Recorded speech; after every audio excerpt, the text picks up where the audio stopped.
welcome to Travesty of Justice, the 400,000th wrestling podcast. This is episode 2, and today we're going to be continuing our WrestleMania count up, going through each year's grandest stage of them all, and giving our thoughts. This is WrestleMania 2, Travesty of Justice. WrestleMania 2, again, we're watching this on the WWE Network, shameless plug. Run time for this was 3 hours, 1 minute, and 10 grueling seconds. Mother of God. This one was split across 3 venues. In a total, we had 40,085 people in attendance, 389,000 people watching at home. This is the first year that pay-per-view is a thing. There were a few other closed circuit buys, but not a whole lot. We mentioned that this takes place across 3 different venues. We have the Nassau Veterans Memorial Coliseum in Uniondale, New York, the Rosemont Horizon in Rosemont, Illinois, and the Los Angeles Memorial Sports Arena, where Ryan is living in L.A. In shame. Ooh. Yeah, cheap heat. This is on April 7th, 1986. This is the only WrestleMania to ever take place on a Monday. That's bizarre. We have Vince McMahon and Susan St. James in New York. Jesus Christ. Yes. We have Okerlund, Monsoon, and Kathy Lee Crosby in Illinois. We have Ventura Hayes and fucking Elvira in Los Angeles. Which, side note here, I will stand for Susan St. James until the day they bury me. That is great. We will discuss that later. We'd also like to begin this time by talking about some of the cultural landscape between WrestleMania 1 before WrestleMania 2. So, Scooter, talk about some of the movies that came out between the two. All right, the movies that came out during that year were Rambo: First Blood Part 2, which is probably one of the best titles in movies. A View to a Kill, The Goonies, which I've never actually watched. It's okay, me. Don't do it. It's horrible. It's horrible. Don't do it. Back to the Future. That's the amazing movie. That number 1 that year, wasn't it? I know, right? 210 million. Hot damn. Rocky 4, which is probably the best Rocky. That's not true. No, it's not true. Nightmare on Elm Street 2. That's just for you, Ryan. Yay, thank you. And moving into 1986, we have Police Academy 3. Yes. Woo. 1985 was a hell of a year for movies, huh? I know, right? All right, Ryan, what happened with some of the albums? Lord have mercy. Okay, so the most important album, as you know, is probably No Jacket Required by Phil Collins. So, he's ready to party. Fucking No Jacket Required. It's true. Also, Brother in Arms by Dire Straits, of course, with the breakout single, yes! Money for Nothing. And more importantly, the Weird Al single about the Beverly Hillbillies. And then The Head on the Door by The Cure, Rum, Sodomy, and the Lash by The Pogues. Of course, everybody. Yes, that classic album, obviously. Scooter, I think that he's challenging your title of indie darling. No. Martin, of course, your favorite musician of all time, released The Firstborn is Dead by Nick Cave and the Bad Seeds. Oh, good. Did he sing in tune on that one? Of course not. Calling it singing is, by what degree of courtesy can we refer to this as singing? But yeah, so that was the cultural landscape for 1985, but it pales in comparison to the banner year that was 1986 for music. Okay. What got released in 86? Master of Puppets by Metallica, obviously. But fuck yeah. Also Slippery When Wet by Bon Jovi. Oh my god. Boo. No. Fuck you, that's awesome. What, you don't like Bon Jovi? And then also one of the greatest Nickelback of the 80s. Shut up. No. No, you know what the Nickelback of the 80s was? Okay, so and I researched this. The Top Gun soundtrack ran Train on 1986. Awesome. It could not be stopped. It was Ryan. Yes. Ryan. Yes. Ryan! What? Danger Zone. Yes. I hate you. I hate you so much. No, the important thing is that Take My Breath Away by Berlin was horribly wasted on Top Gun. It was such a great makeout jam. Yeah. We did have some beautiful singles topping up the actual just song chart. For 4 weeks, We Are the World by USA for Africa. This fuck train has no brakes. Including We Are... Not only were they the world, they were also the children. And yet, if you looked at them, none of them were children. None of them were children. 3 weeks on there. Shout by Tears for Fears. Going back to Dire Straits, Money for Nothing spent 3 weeks. Take On Me was only on there for 1 week, number one. Oh, really? Those are the number one songs. Also, 1985, I'm pretty sure Weird Al, who just released... what's the name of the new album? Was it Dare to Be Stupid? no. Dare to Be Stupid was released in 1985.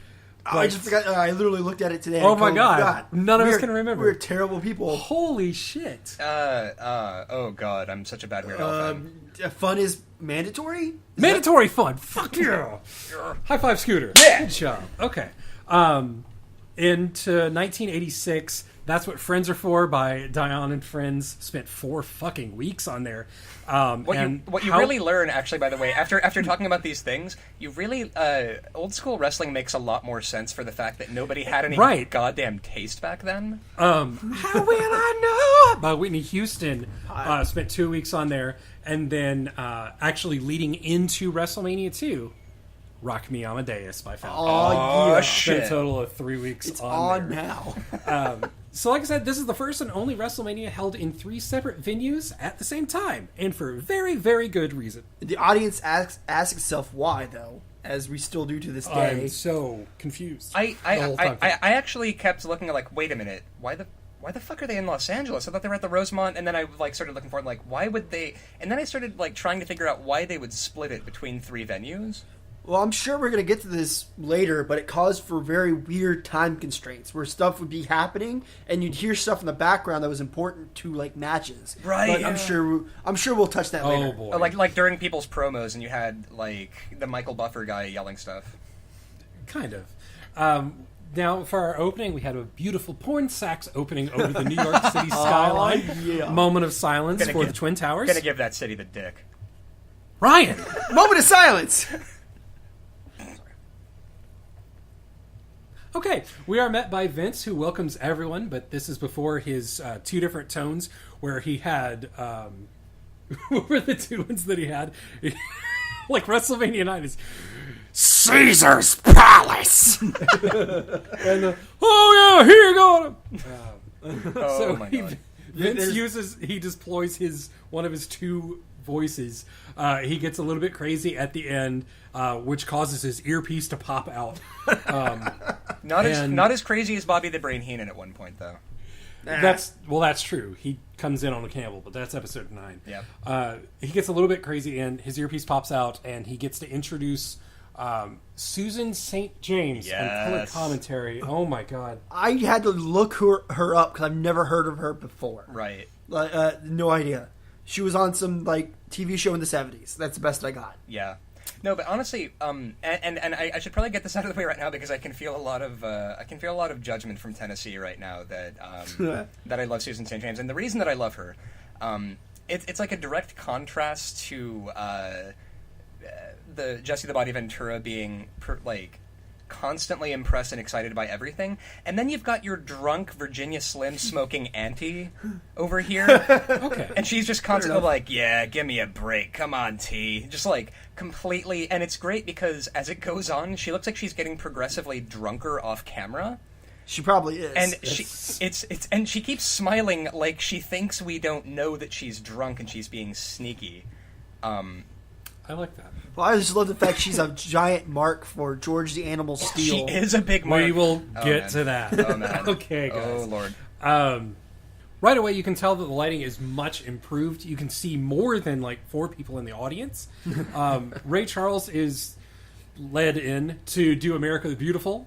He does a very nice job. And based on proceeds from the previous WrestleMania, they were able to buy 3 naked light bulbs to hang from the fucking rafters. That's true. Doing some more research, apparently it's celebrity guest.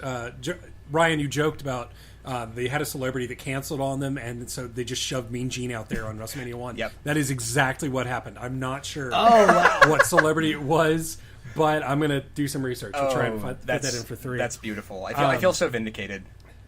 This is set over shots of Americana, the Grand Canyon, amber waves of grain, all that shit. Right at the beginning, though, he goes, oh, and then it's just the most fucking screaming mic feedback. Yeah. And it drowns him out. That's like ECW starting. I'm a little bit disappointed that it's not Howard Finkel this year. Yeah, but right. huge pop for Ray. I just got to point out with the slides that are show Americana and everything that's great, it goes JFK, Martin Luther King, Hulk Hogan, who is certainly up there, I think, with Martin Luther, Reverend Martin. Well, I mean, complete with sparkles behind him. He did as much. He work. closes out the slideshow, which is pretty amazing. No, and actually the great thing was there was one shot in there that confused the shit out of me, which was dudes sitting in an office looking at a camera, just in a cubicle, just in a weird, like, writer's room, and I assume that was just the writers trying to get themselves in there. But the other great thing, at one point it's Hulk Hogan in front of, did you notice the fake fireworks in the background? In front of, like, a Windows 95 screensaver. I love it. Wow, that's 10 years before Windows 95. Yeah, I need an animated God, GIF of Hulk Hogan in front of Windows 95 screensaver to use as a response to everything in my life. Tumblr, make it happen. Yep, gonna do it. Shout out to Tumblr. Yep. We go ahead and start with our first promo of the night with Roddy Piper. I have Jesus one Christ. note here. This motherfucker on the mic. Yeah. Oh, man. Fucking awesome. Beautiful. He kills Great it. talker. He gets over that if he gets knocked out, he will quit boxing. Tiddlywinks. He will quit wrestling, tiddlywinks, and heterosexuality. Cowboy Bob Orton gives him an erotic back massage The throughout. entire time. It's Yeah, amazing. uncomfortably while staring at the camera. It's beautiful. Piper at the end says he will never shave his head like an Indian and paint his face black. Which funny thing there, by the way. Yeah, he keeps saying it Which, like, no, like and, three and, times. And funny thing there, actually. So I'm watching this with Christina, my girlfriend, and she sort of points out at one point that, like, I like to believe that in Roddy Piper's head, he's not aware that black people exist, and he thinks that it's just a really weird gimmick. Yeah, I can see that. That makes me feel He a is little bit Canadian. better. There are no black people in Canada. Right, as we That's know. true. Yeah. We come to our first glorious match of the night. Magnificent Don Muraco with Mr. Fuji versus Paul Orndorff. This is taking place in New York. No entrances on this match. Which is weird, because I just want to point out the thing that kind of threw me off, because normally we're used to, like, the pre-match promos. Well, they, like, decided they don't have time for this shit, and just started doing voiceovers during the match. It's so true. I had no fucking idea here. By the way, you'll notice that Magnificent Don Muraco is the heel because he's being accompanied by Mr. Fuji. Right. Foreigner. Which means that Paul Orndorff is the... Face. So, who was in the main event as the heel last year? Paul Orndorff. Mikey Whipwreck? Huh. Paul Actually, I was believe a that was heel just. last year. Actually, I believe that was just incredible, Scooter. I'm gonna kill you all. So how quickly time changes things. Paul Orndorff does get a huge face pop despite being a heel in the last WrestleMania. I paused here and said, what the fuck just happened? So I looked it up.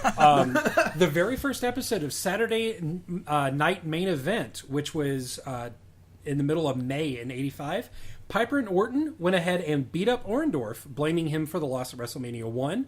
Later that night, Piper and Orton were about to double-team Hogan. Hot. Sure. And Orndorff ran into Hogan's aid. So that's how you go ahead and become a face. He later completed the Triforce of face turning by firing Bobby Heenan as his manager. Right. As you do. Vince introduces us to some pre-recorded audio from the participants in the match. Even though he brings it in, it is confusing as shit to watch them going around, and you're like, who the fuck is talking? How many people are at this desk? And then you're like, then your brain registers what Vince said. Right. And they're very subpar promos, to be honest. They are. Both of these Dude, guys actually, are fucking huge. I'm Absolutely jacked. And it's great because, yeah, again, they look like ham hocks and spandex. But the funny thing about this match I noticed is that 100% of this match is arm wrenches. Oh my god! At no point is somebody not getting an arm wrench from the other guy. I have that. How long can an armbar-ish hold last? Vince actually gets over some play-by-play. Susan St. James has no idea what the fuck is going on. Exactly. She also cannot seem to find her microphone, as you can barely hear her. Right. What a loss. No. I will say the crowd is really into the match, cheering with every hit from Paul. And Susan St. James, during one of the 40 arm bars, comments that Paul is using an ancient Chinese technique. I rewound this about 4 or 5 times. I thought maybe she was like I thought maybe I missed something, and like Morocco did something, and maybe she was saying Mr. Fuji taught him because it's the 80s and everybody's just Asian. And Fuji, of course, being a very Chinese name, as we Right. As you do. And I still don't know what the fuck she meant by that. I guess it was completely devoid from the reference to Fuji, which, I mean, it makes sense since he's billed as from Japan.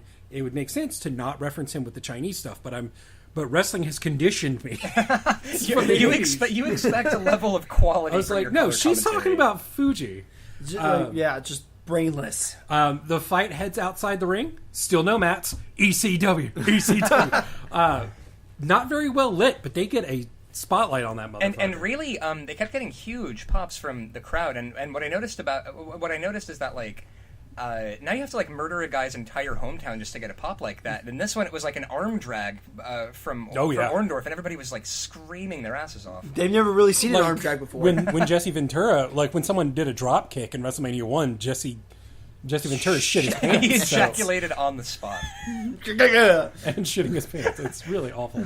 The bell rings here as they're fighting on the outside. Oh, God. I have no idea why.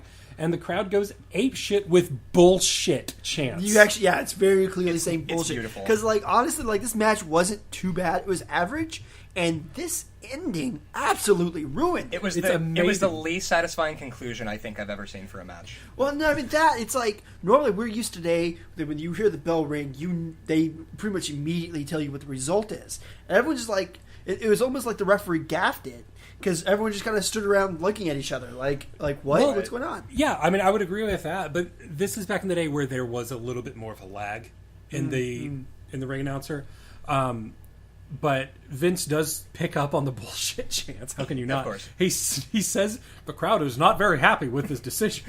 It's that kind of And I searing. lost my mind. It's that kind of searing insight we've come to expect from Vince McMahon. Because if you want to kill a crowd, you do it by opening your show with a double count out.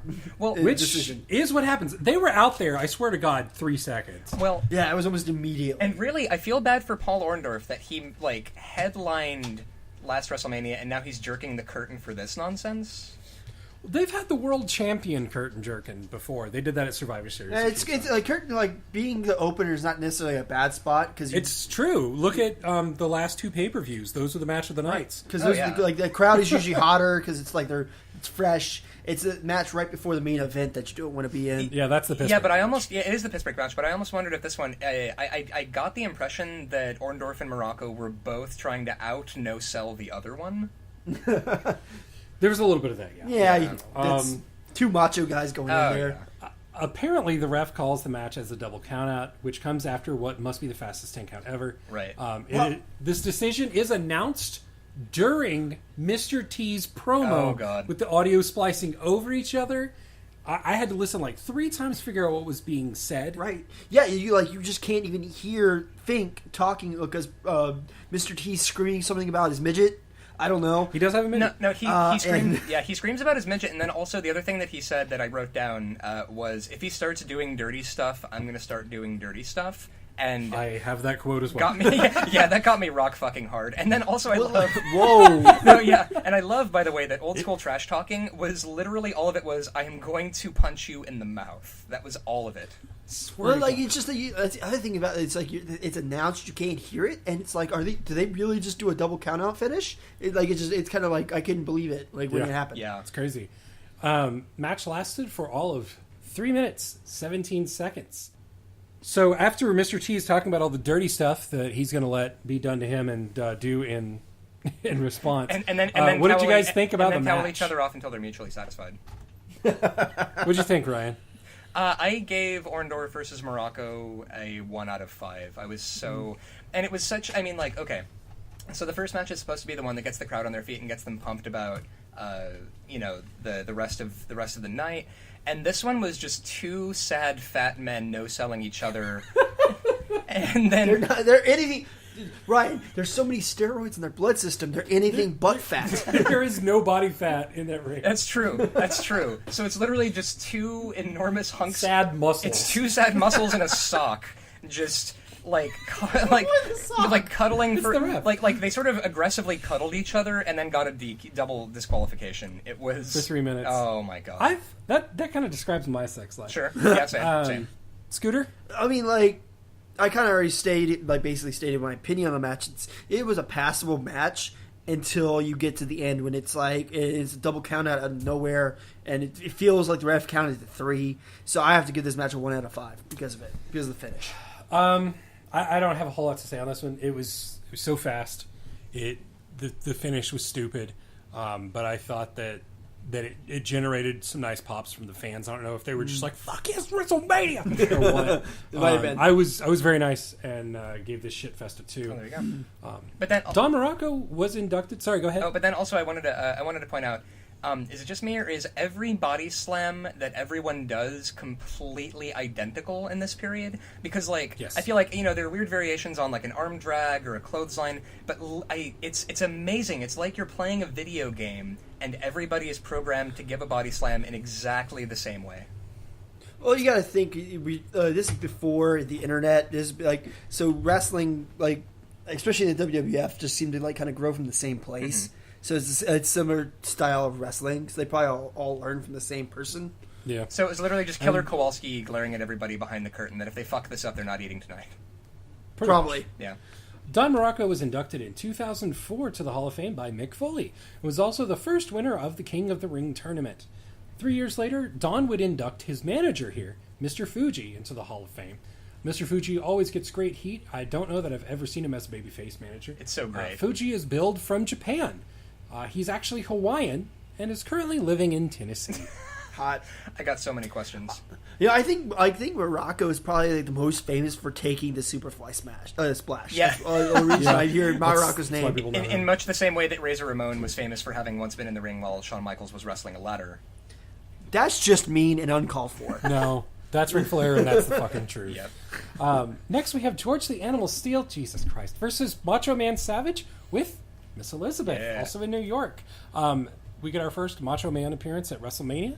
An actual entrance for heel Savage. We get his promo cut in as he's disrobing. Oh, shit. Decent promo. It is Savage, but it's not very heelish. Just, tonight you'll know why I'm the best. You'll have to admit it, kind of thing. Yep. Well, this is fairly new off his debut from when he left Memphis and joined the WWF. Mm-hmm. So this is pretty new, sad Macho Man we're seeing. a more introspective, thoughtful Macho Man, Randy Savage. Yes.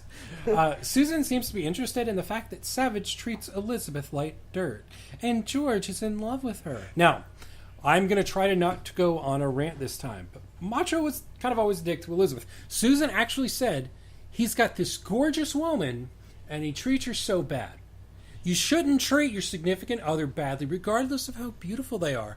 And I will see this. There's no shortage of beautiful women in wrestling. Usually it's arm candy or whatever. Some of them are wrestlers. Some of them are just managers. For instance, Sunny comes to mind. Tammy Lynn Sitch. She, fucking beautiful, gorgeous woman. Always a manager, never a wrestler, but never arm candy. She has a character. She has a gimmick. She is devious. She is manipulative. She is such a bitch, and it's amazing. Yep. I remember being 13, and she would come out with bad guys, and I would be so mad at her. And then she'd look around at everybody and be like, you know you want me. And I'm like, fuck, I'm 13, and it's true. And you're like, damn it, you're right. But what is Elizabeth's thing? If you listen to any of the... Elizabeth is somewhere on one of the WWE countdown shows, and for 5 minutes, all anybody can say is that she's beautiful, she's glamorous, she's elegant, she's pretty. We get it.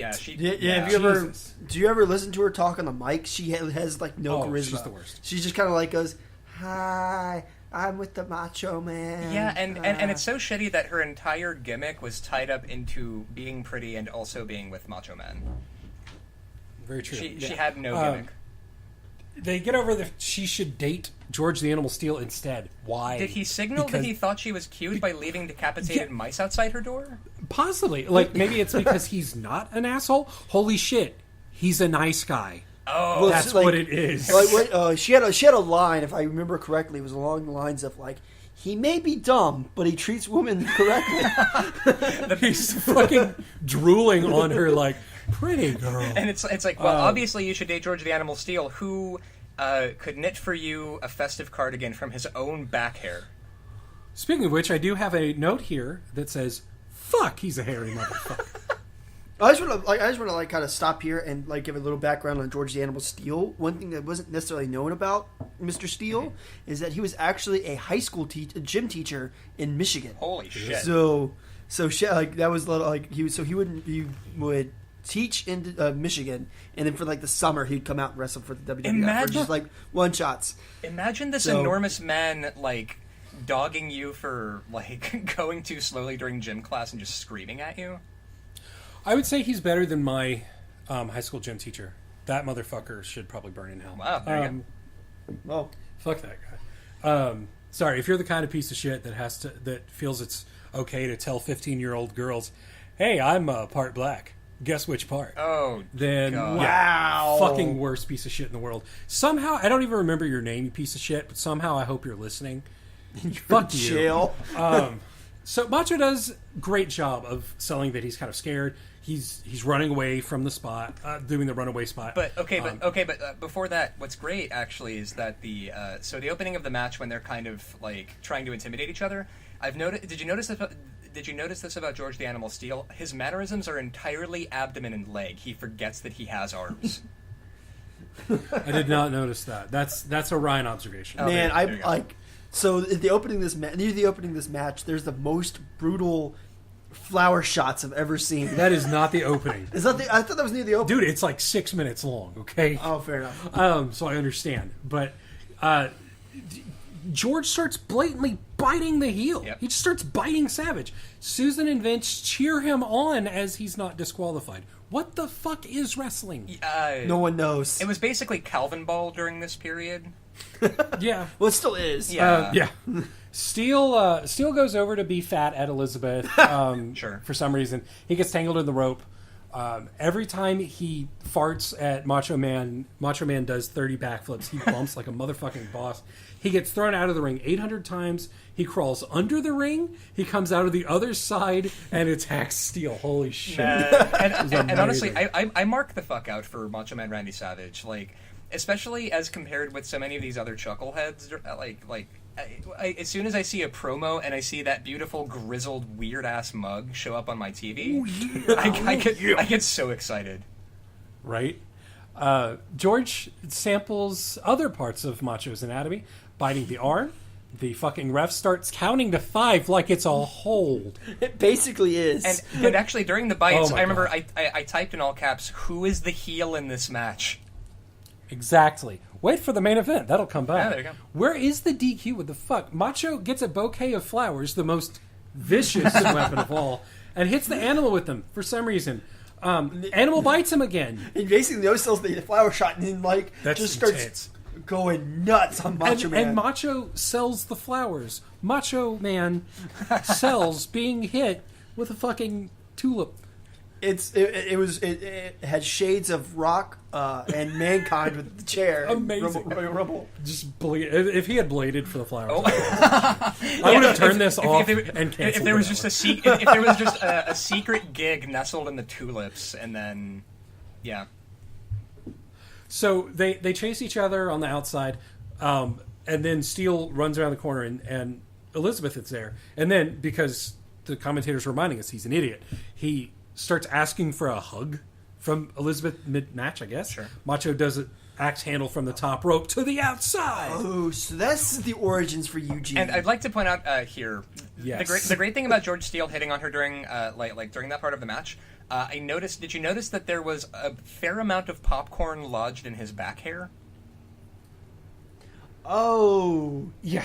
that was not so much popcorn as it was when the Steele's famous spot Where he starts eating the turnbuckle. Oh, right. Yeah, there's stuffing from that. That's it. We're gonna get there in a moment. We get a nice body slam from Macho. He delivers his top rope elbow drop. Animal kicks out of that. He Wow. kicks out of the Oh my finisher. God. Okay. He kicks out of the finisher. I get it. Okay, fine. Macho Man bumps around a little bit, but then he puts his feet up on the rope and gives him a sexy pin Oh shit. and gets the 3 count. So George Animal Steele can kick out of a finishing move but a sexy pin's a little bit too much. It is. He can't deal with it. Since we got an illegal pin, I'm waiting for Tito Santana to come out again. Maybe set things correct. But this is the dumbest fucking booking. Like during this match, I feel like somebody could have pulled out a gun and shot the other guy. No DQ. Perfectly fine.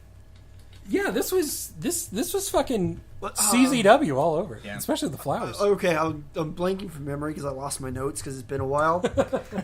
Someone at some point mentions how the ref has lost control. It was either this match or the tag match where there was just the ref was basically I think that's ineffectual. the tag match, but the refs is I don't even know why there is one here. The important thing is that we have Gorilla Monsoon to remind us that there should be 2 referees in the ring for any given tag match. It is in fact a happening. Ryan, give us your thoughts on this. Oh fuck me! I gave it a 2 out of 5, purely because in terms of a story match, I would never want to hear this story from anyone. This it was the most confused clusterfuck. Most of it was Macho Man running away and doing cartwheels in hell, and then George the Animal Steel, and then biting into the turnbuckle and eating the turn. I think that was how he consoled himself for losing the match. Well, that's George's the Animal Steel's thing, though. Yeah, right. He eats the turnbuckle. When he consoles himself at the end, though, when he starts biting it, it looks like he is actually making out with it in the most tender. That is straight up porn. We are watching a tender moment between a man and a turnbuckle. It's true. So yeah, I gave it a 2 out of 5 purely because there was so little actual fucking wrestling during that match. Okay, Scooter. I gave this match 2 out of 5. I really wanted to give it a 3 because it's Macho Man. He bumps like a madman, but I have a good conscience. I just can't. I am going to completely agree with you, Scooter. Very high 2, purely because of Macho Man. Yeah. Match lasts 5 minutes, 51 seconds. Moving on with our lives. There's so many matches. I forget how many matches there are in this thing. And actually, side note here, I also wrote in my notes, George the Animal Steel could not sell an inner tube to a drowning man. It's very true. He's Fair right enough. up there with Somebody. with fucking Goldberg. Mean Gene with Bill Fralick, and Big John Studd. John fucking screams at him. Why the hell is a football player trying to wrestle? What a very good question. And so say we all. This is a good question, one we will ask ourselves again at WrestleMania 10. We get George Wells versus Jake Roberts. And actually, side note before we jump to that, I'd like to point out 2 different quotes during that promo with the football player as they tenderly rubbed nipples on camera. One of them was, "I'm going to get a hold of the stud here." And then him replying with, "You're playing with John Studd." And I would love to start a blog called Gay Porn or 80s Wrestling, where... That's pretty good. Where I think we'll just include that. Yeah. So my favorite part is Gene Okerlund looking like, oh my god, these guys need to hurry up because he's constantly looking off camera because they're on very strict time constraints. So he's like, oh, these guys need to, trying to cut him off, but they just won't have it. It's like, John says, I gotta tear up this football. This is important. That is important. Oh my god. George Wells versus Jake Roberts. George Wells is introduced and the crowd goes mild. Jake is introduced and the crowd stays mild. Yep.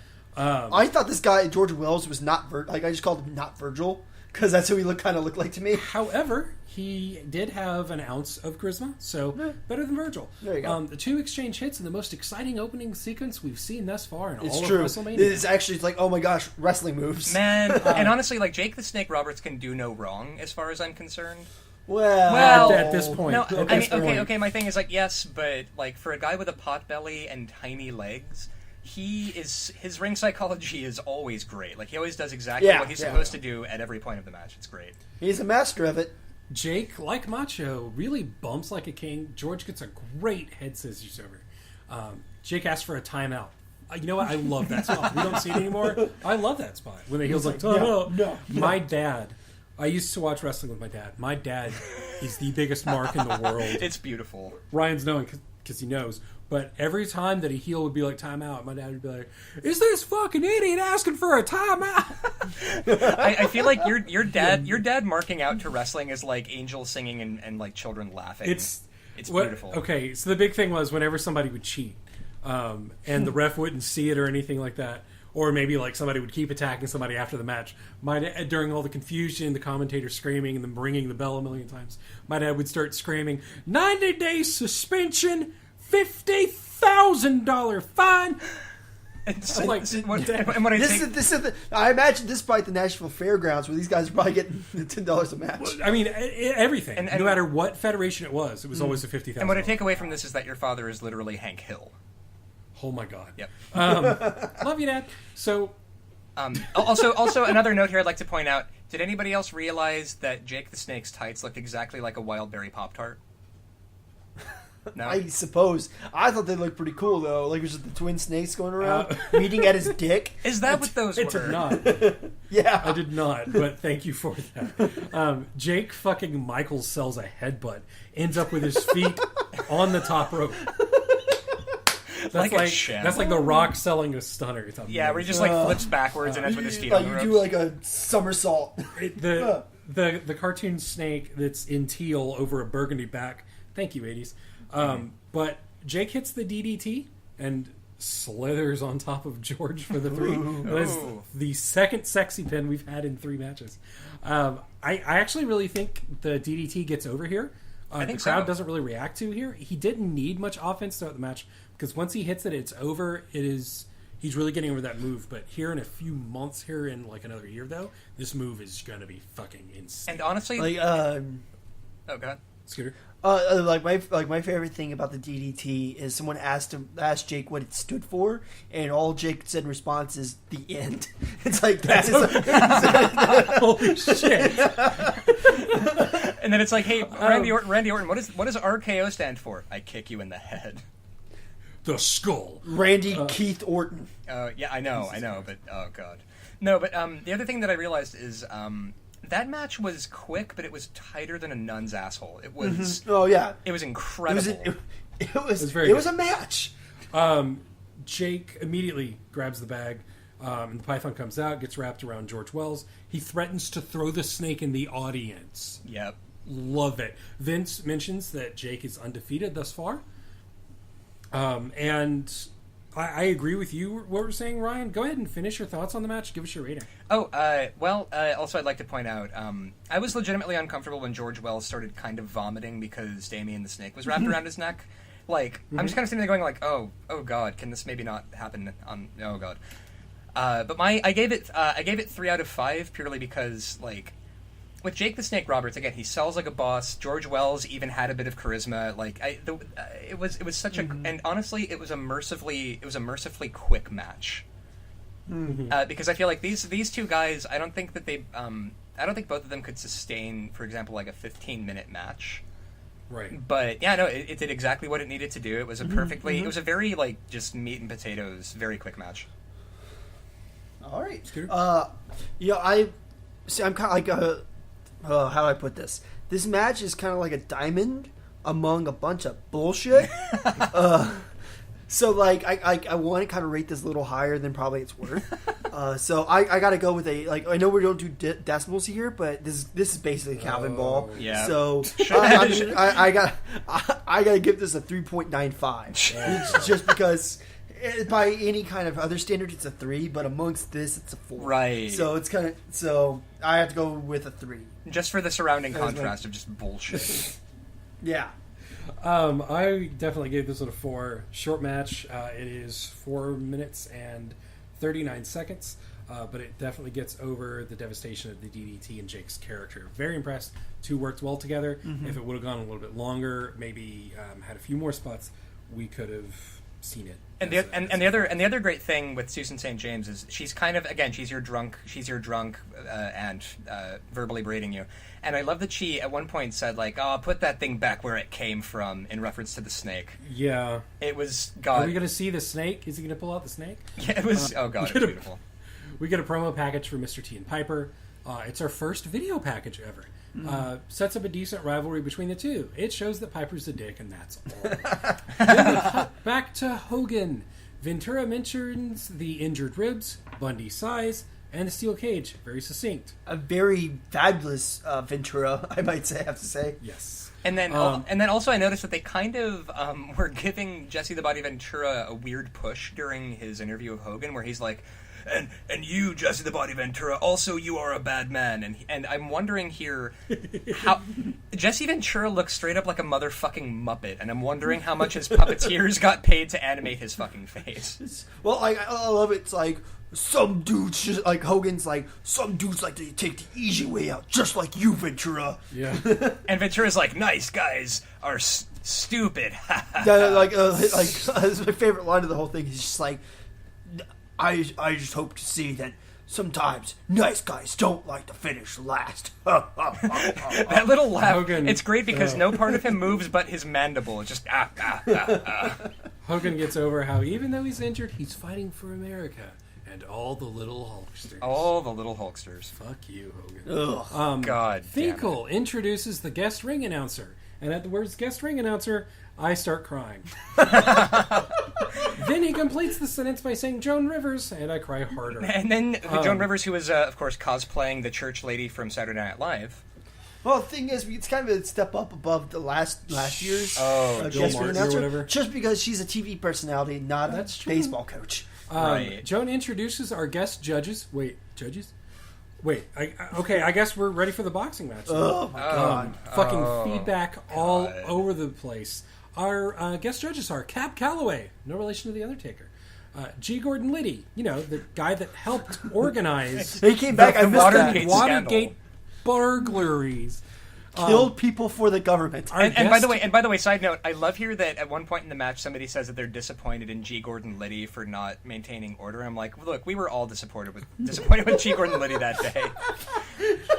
Oh, you mean at WrestleMania? We get a guest timekeeper. I'm sorry, it's not Liberace, but it's Herb. Who? Which, yeah. Herb was a character from Burger King commercials. Herb had never eaten a Burger King burger in his life, and fans were supposed to find him. It flopped really hard. They were made to bolster BK sales after Wendy's had seen big success with their Where's the Beef commercials. Keep that in mind. Just keep that part in mind. Right.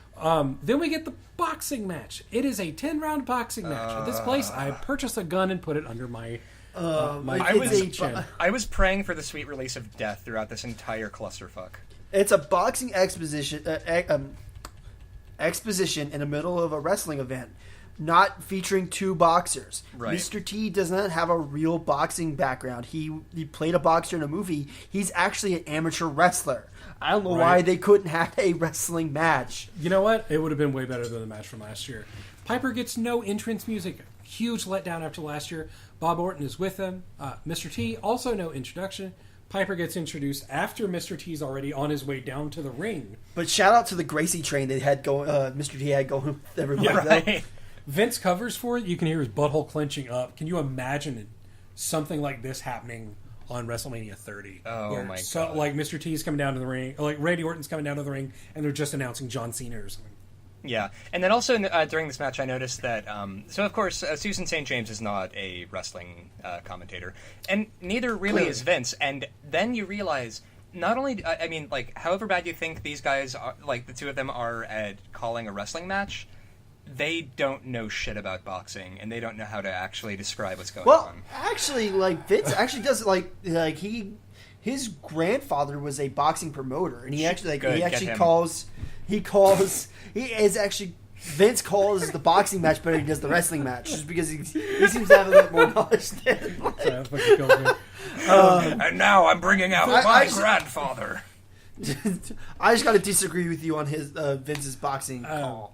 I like that while the referee is trying to explain everything to them, Piper never stops flapping his fucking guns. He's screaming at T the entire time. And loved it. honestly, I feel like if we could harness Rowdy Roddy Piper's mic skills, we could use it as a source of clean energy. It would be beautiful. It would not be clean. No, it would be utterly slightly filthy. racist. Slightly Vince gets racist, Vince gets over the reach advantage of Piper like it's a real match.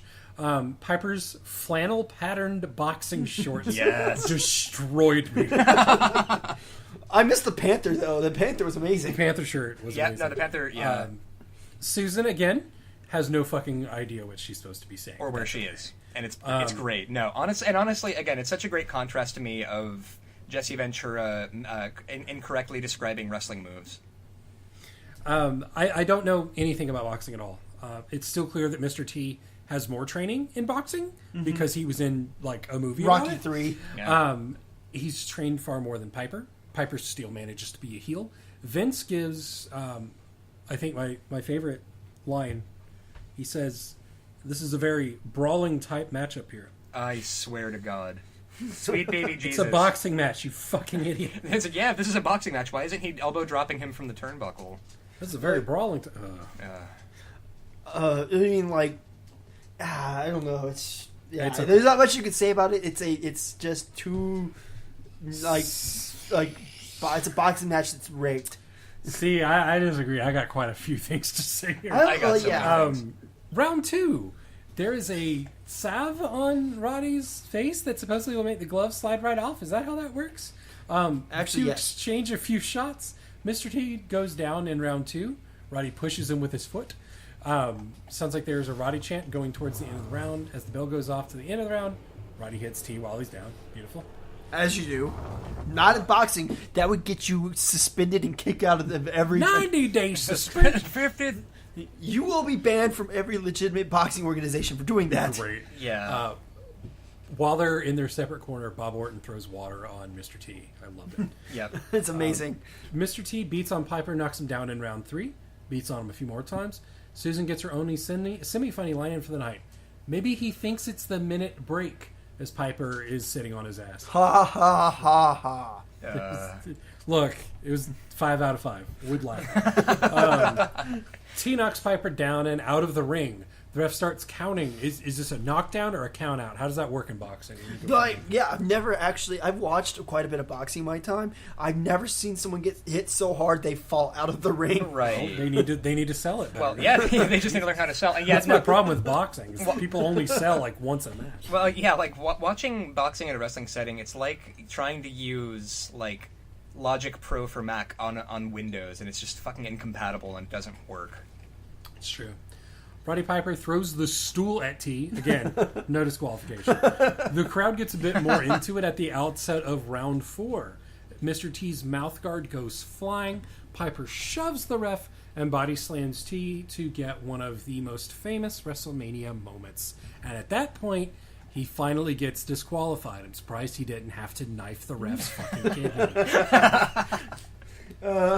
Susan says, he was asking for it. It's about the time the referee gives him what he deserves. Yes. Yes, Correct. it is. Vince forgets how to pronounce melee as it disintegrates into an actual brawling type matchup. Vince forgets what's going on. He tries to defend Piper, saying maybe he was dazed and went back to his wrestling skills. I didn't realize Vince was a heel announcer. Yeah. Yeah. Good God. And then also, I don't know, like this entire, during all of this, I realized that I had started losing childhood memories. I thought I was never going to smile again. Oh God, it was so bad. Tell us. What did you rank it though? I gave it a 0.5 out of 5. No, fuck off. Give us an integer, you motherfucker.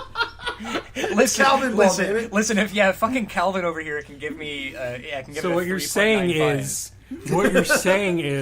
this was less entertaining than Andre and Big John Studd last year. Well, So okay. a 1. The thing Gotcha. Is, I don't. Yeah, well, no. The thing is, I wrote 1 out of 5 if we consider this fucking rateable. Okay. That's good. Scooter? I'm going to have to give this a 2 out of 5 just because of Piper's antics and his corner's antics throughout the whole thing. Yeah. This is just brilliant heel work. Again, I'm going to have to give this one a 2. I enjoyed it even though I knew the ending. It's all because of Piper. He's amazing. He's not a very good wrestler. No. But that motherfucker can tell an amazing Yeah, story. just like I just wish this was not 11 minutes 56 seconds. Jesus Christ. Yeah.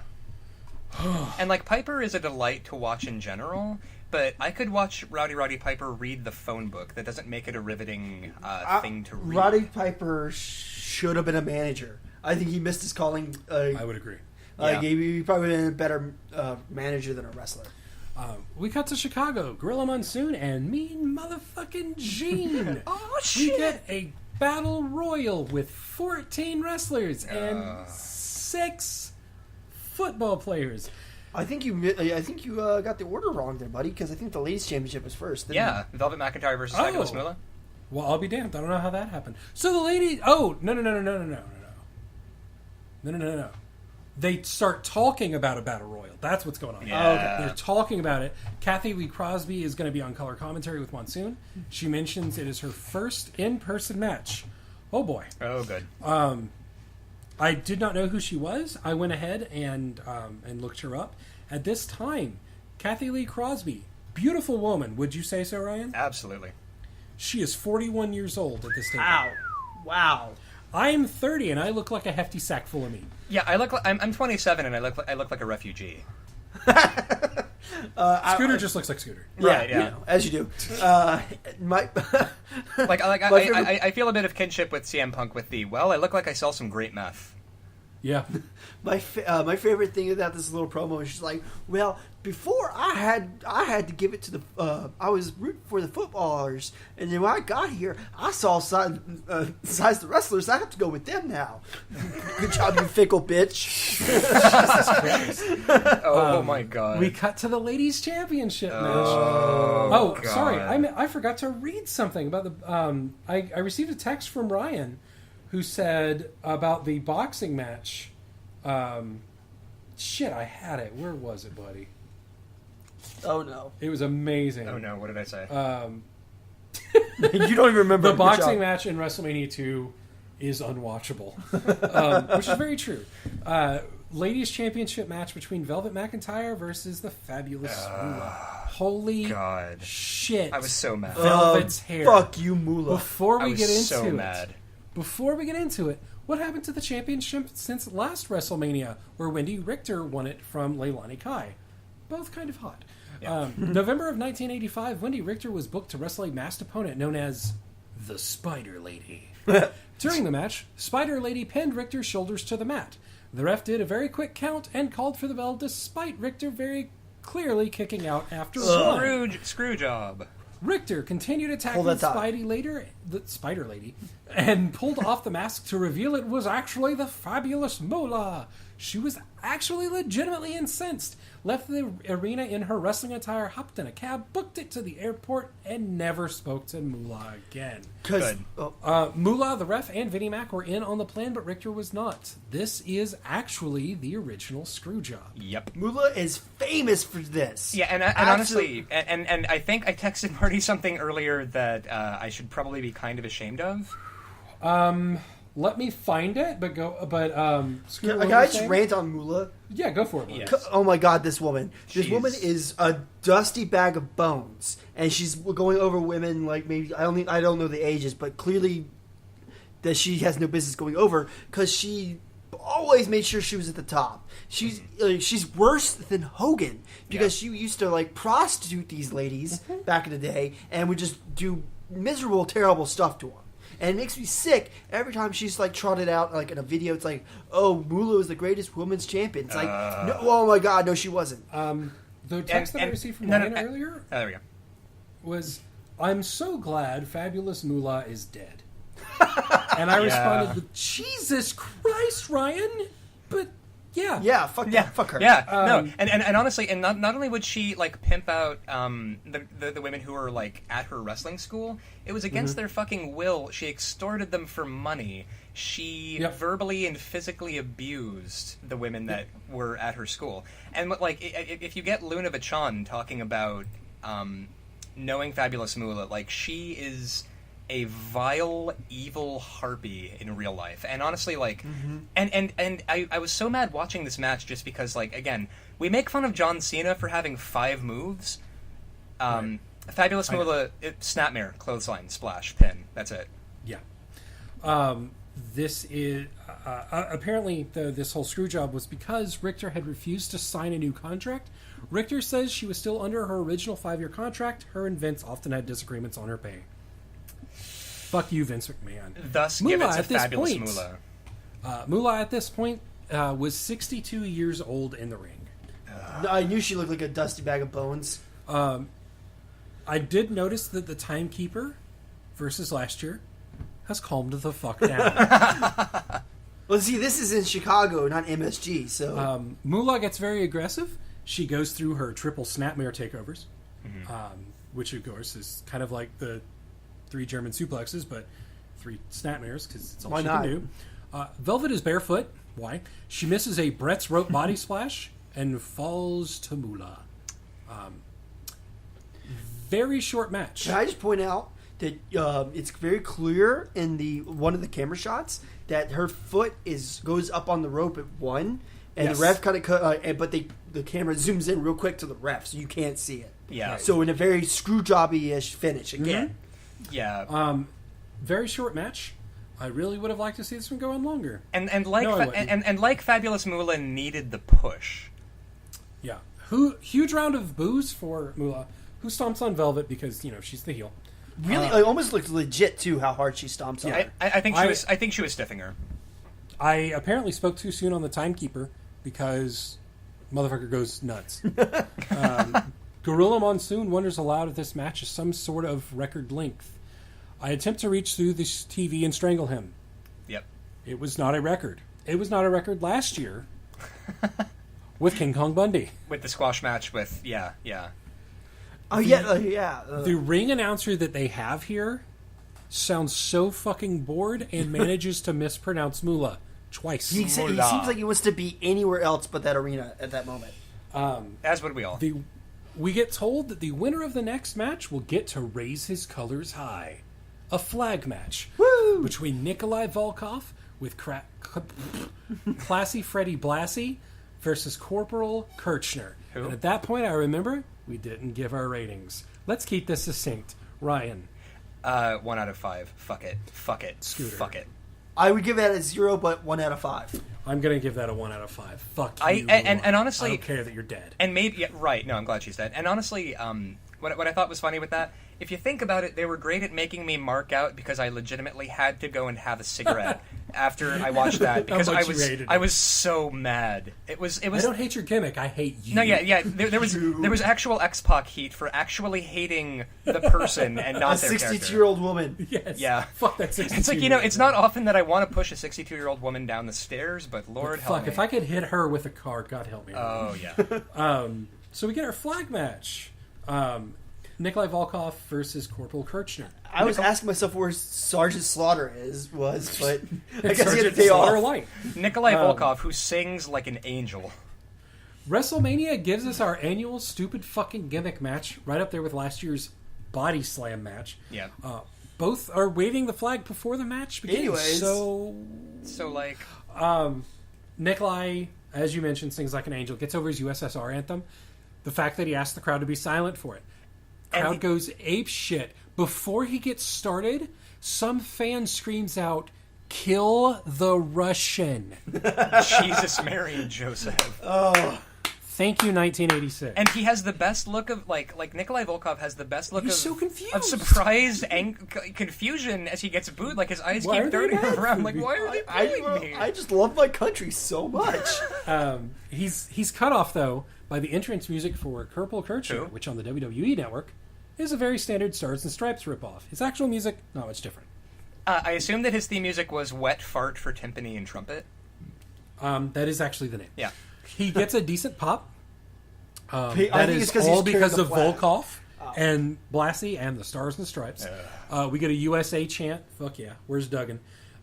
Nikolai starts off with a friggin' spinning crescent kick. Yeah. Because fuck yeah. Man, and normally I would be tempted to call him a spot monkey for that, but no, that was beautiful. So sorry, everybody, both of you listening out there. The women's match was 4 minutes, 17 seconds. All right. We get a good shot of the bright red mats outside as Nikolai bites Kirchner. Because, again, bites completely legal. Totally Thank legal. you. Yep. Kirchner bleeds faster than anyone ever. There's He's got busted to open. be like a Ric Flair award for bleeding very, very Who can easily. bleed the hardest and the fastest. Right. I wonder if Ric Flair just stumbles around at home and stubs his toe and screams, and his kids are like, "Are you okay?" And he Crimson looks at him, Mask! blood dripping from his face. Kirchner's busted open. Ref bumps long enough for Blassie to throw in his cane, which Kirchner catches instead, pops the Russian, and the ref wakes up right after.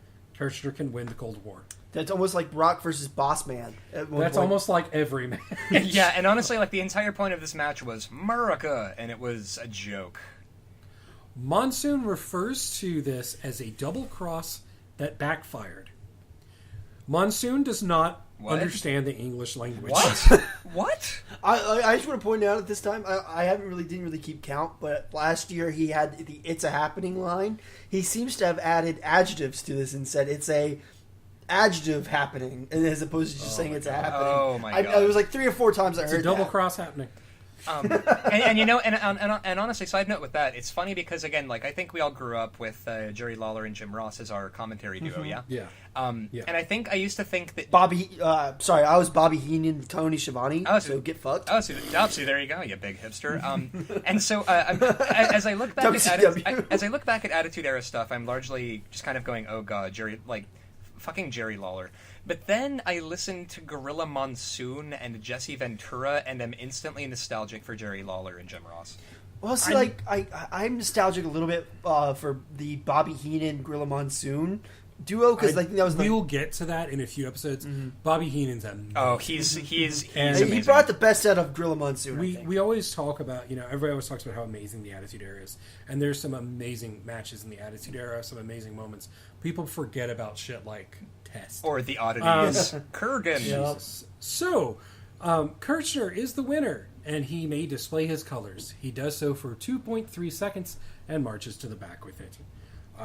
It was furious pointing, though. He was like, "You!" Because of this... You!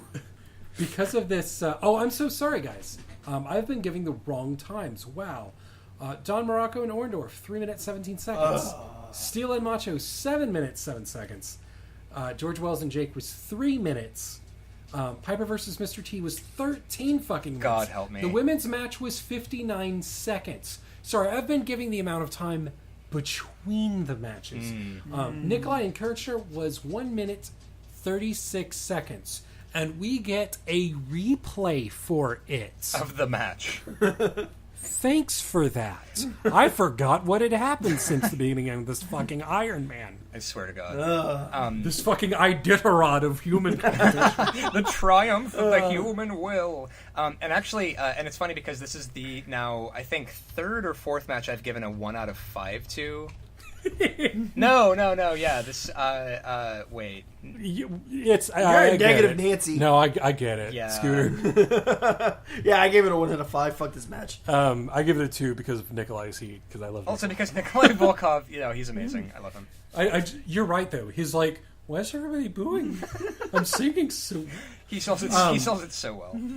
The Mr. Sleepy Man goes ahead and puts Mean Gene back on the mic to announce one of the main events, thank God. The Battle Royal. Gene gets over the rules. You are thrown over the top rope and onto the floor. None of that both feet bullshit. Yeah, none of that. To come in. That'll be 1995. Yeah. The guest timekeeper, Clara Pellar, who looks to be older than time itself, gets a camera shoved in her face and spazzes out with a microphone. Yeah, you could see her mouth "Where's the beef?" as she waves the microphone in an ungainly wave over her head. She forgets to ring the bell at the beginning. Thank you. Couldn't we have? She's known for the "Where's the beef?" and is 83 years old. Couldn't we have had a squash match between her and Herb? No, I would have liked to see that. I wouldn't. Dick Butkus is introduced. His name is Dick Butkus. No one laughs at his name except the three of us. Lord, no. Actually, by the way, my friend Jacob Wittenberg once posted on Facebook, like, if you think I'm dead and you're not sure, whisper Dick Butkus in my ear, and if I am not apoplectic with laughter, I am probably dead. The guest referee, Ed Too Tall Jones, is introduced. Why is there a guest referee at a battle royal, you might wonder? Well, this is the one match where you might need an outside referee. I wonder if he was trained by Muhammad Ali. I think he was. So, let's go over the people in here. Jumbo Covert. Who? Pedro Morales. Yeah, Pedro. What's up? Oh yeah, Pedro. Tony Morales. Atlas. Roids. Dude, Tony Atlas, Ted which by the way, RC. side note here, Tony Atlas is built like a brick shit house. Roy. Yeah. No, he comes out and you're just like, this is not, he's not from this planet. I don't know how he got that. The strongest man in the world, Ted Arcidi, who, by the way, A, looks like a powerlifter, and B, is legitimately the world record holder of the bench press record at this time, over 700 pounds. Yep. Harvey Martin, Danny Spivey, Hillbilly Jim, On behalf who's of apparently Christ, super Hillbilly over. Jim. He's super jacked too. King Tonga. Hey, it's Ming. Fuck yeah, Ming. The Iron Sheik, Yes. who gets amazing heat just for existing. No, and it's great because you hear them say from Tehran, Iran, and then just... And you cannot hear his name. Oh, it's beautiful. Oh, I love it. His mustache has more heel potential than half the wrestlers. Ernie Holmes, both Killer Bees. Big John Studd, who gets quarter of the heat that Sheik did. Bill Fralick, Bret Hart, fuck yeah, and Jim Neidhart. Bret is wearing real sunglasses. It's his first WrestleMania. Yeah, it weirded me out because I didn't recognize him and then realized he wasn't wearing the fucking wraparounds. Russ Francis, Bruno Sammartino. Not David Sammartino. Fuck him. Yeah. Crazy pop for the Chicago Bears, William, the Refrigerator Perry, and finally, Andre the Giant. Yeah. The ring at this point looks like it is going to fucking implode. Andre's nuclear yellow tights. It's beautiful. It's incredible. And actually, the Killer Bees... spins. And I'd like to point out, you're familiar, of course, with the seminal Christian metal band Stryper. No. Oh, Jesus, Scooter, Google it, and then... I'm not gonna. And then probably have a drink. When they said the Killer Bees, and then these fucking guys come out in their stripy trunks, I immediately was like, Death, take me now, please. I can't do this. Andre spends the entirety of this match resting on the ropes. Monsoon mentions that the wrestlers weigh a combined 5,612 pounds. It's actually kind of an awesome fact. Thank you, Monsoon. Thank you for that. Well, at some point, Ernie Ladd thinks, he's like, I wonder how, he's like the most expensive men, gathered in one place. And it's kind of, they are football players, and there's $1 million contracts in there. I would like to know that figure, what the worth of everyone in the ring was. That would be a better question. Covert and Tonga are the first two that get fucked right out. Ernie gets thrown out next. Jim of the Killer Bees is the fifth out as the camera misses it entirely. Tony Atlas is the sixth gone. Pedro Morales and Harvey Martin are out next. Arcidi, Danny Spivey, Hillbilly Jim, Brian of the Bees, and the match absolutely has no spots. Pitch, punch, kick, headbutt. Boring. Fralick is out, followed by Sheik and Sammartino. The only spot of the match. Refrigerator tackles Studd, then fucks up the spot where he should go out, and they have to repeat it. Studd takes him over. Perry offers him a handshake and pulls him over, which is a heel move. This is the first time this will show up on a WWF pay-per-view, but definitely not the last. I was watching a Royal Rumble, I think from 2002, with my girlfriend, and there's a bunch of spots where someone gets eliminated. They walk back into the ring and then eliminate someone. Ruthless aggression. Thank you, John Cena. I get that the point is however you go over the top, it doesn't matter. But if this were supposed to be a real sport, and I think we're pretending that it is, then... Yeah, Lord help us, we haven't devolved into complete fucking nihilism yet. Why would you do that? Why can't you just say, okay, you know what? Big John Studd, go ahead and get your happy ass back in the ring. Because that didn't count. This dude that was not in the match effectively pinned you. Yeah. Unbelievable. I hate this spot. Crowd goes nuts for it, though, so that's what matters. Andre does his tied up in the road spot after a double drop kick from the Hart Foundation. Rush is thrown out. Crowd chants for Andre. Andre gives a big boot as Bret runs into it. Looks like Hart's face falls under Andre's boot. Oh my god. Anvil is tossed out. He sold it hard, though. And it is down to Bret and Andre. Bret goes to the top rope. Why the fuck would you ever do that in a Battle Royal? And then he manages to both hold Bret over his head and still hold on to the ropes for support. Yeah. He throws him out onto Anvil. Andre wins. Who gives a shit? They get the other ring announcer who narcolepsies his way through announcing Andre as the winner. Ryan. How many people were in the Battle Royal? 20. Yeah, we watched 20 guys aggressively snuggle each other, and then Andre the Giant dropped Bret Hart. This This is now the 5th match that I have given a 1 out of 5 to, and which, by the way, I'd like to point out here. I started watching WrestleMania 2 about 2 weeks ago, and stopped watching around this point for 2 weeks because I couldn't deal with how much I hated myself. And then only finished the rest of it earlier today because it's such a swamp. It's so bad. I would agree. I'm such a masochist. I've watched it twice. Good God, man. Me too. Oh, I watched it twice. It's terrible. Scooter, what would you give this one? I give this one a 2 out of 5 because I like the ending with just the Hart Foundation. Or are they called the Hart Foundation at this point? I don't think so. Well, anyways, the Neidhart and Bret Hart doing their thing with Andre because and Bret's bumping was amazing. So there you go. I received a text from Ryan last night. I just got past the Battle Royal. I am praying for death. This is 9 minutes and 12 seconds. This is the longest match of Andre's career, I think. And he is fucking showing it because he's just after the match. And I feel... I mean, fuck it, I would be It makes too. me so sad, like, watching Andre suffering. Yeah. Oh, God. It is sad. It is sad. We get a... Piper has a chat with Vince. Piper says he was confused. He was trying to fight. And then he starts hitting on Susan. I just love this. He's sitting there. I'll maybe try to do like a Piper impression. It's like, T and Perry must be cut from the same cloth. I saw the way he pulled Stud over. The cheaters. And T with his bristly hair scratching out my eyes. Bristly hair and There's like that line was just like, what's going on? Let's pretend that line didn't happen and just say it was an amazing. Right. No, yeah, and that's the bit is like there are bits of that I'm like, this is getting really fucking racist, and then it would. I don't have to cut my hair like an Indian or dye my skin black. It's like, whoa. So yeah, And he sounds. I didn't say he it. sounds for all the world like a methed out Lucky Charms leprechaun, and it is the greatest. That is exactly. It is the greatest thing I've ever seen. I love Roddy Piper promos. I did not say it directly, but I guess everybody can probably guess. I also thought that Battle Royal was horrendous shit. It was definitely a 1. We go back to Gene with Jimbo. Promo with the Sheik as usual. I am the best football sucker and number 1. At this point, Mr. Sheik brings us to our Iron Sheik Twitter update. Yes. All right. We have a lovely one from Wednesday, July 23rd, 2014.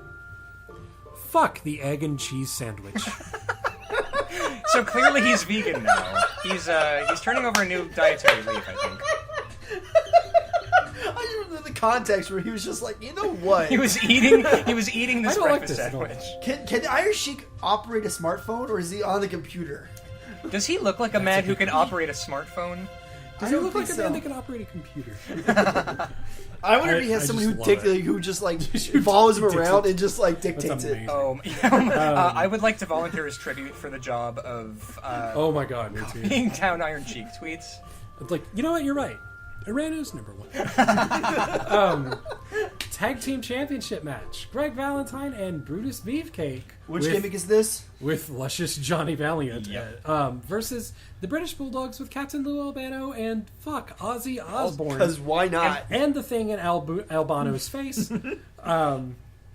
They are the champions. Greg Valentine is the champion. And also, Mean Gene was so excited as he relayed that Ozzy Osbourne is from Manchester, but that's fucking wrong. He's actually from Birmingham. But he was it's weird. But he was so happy. I can't hold it That's against all him. that He was so excited.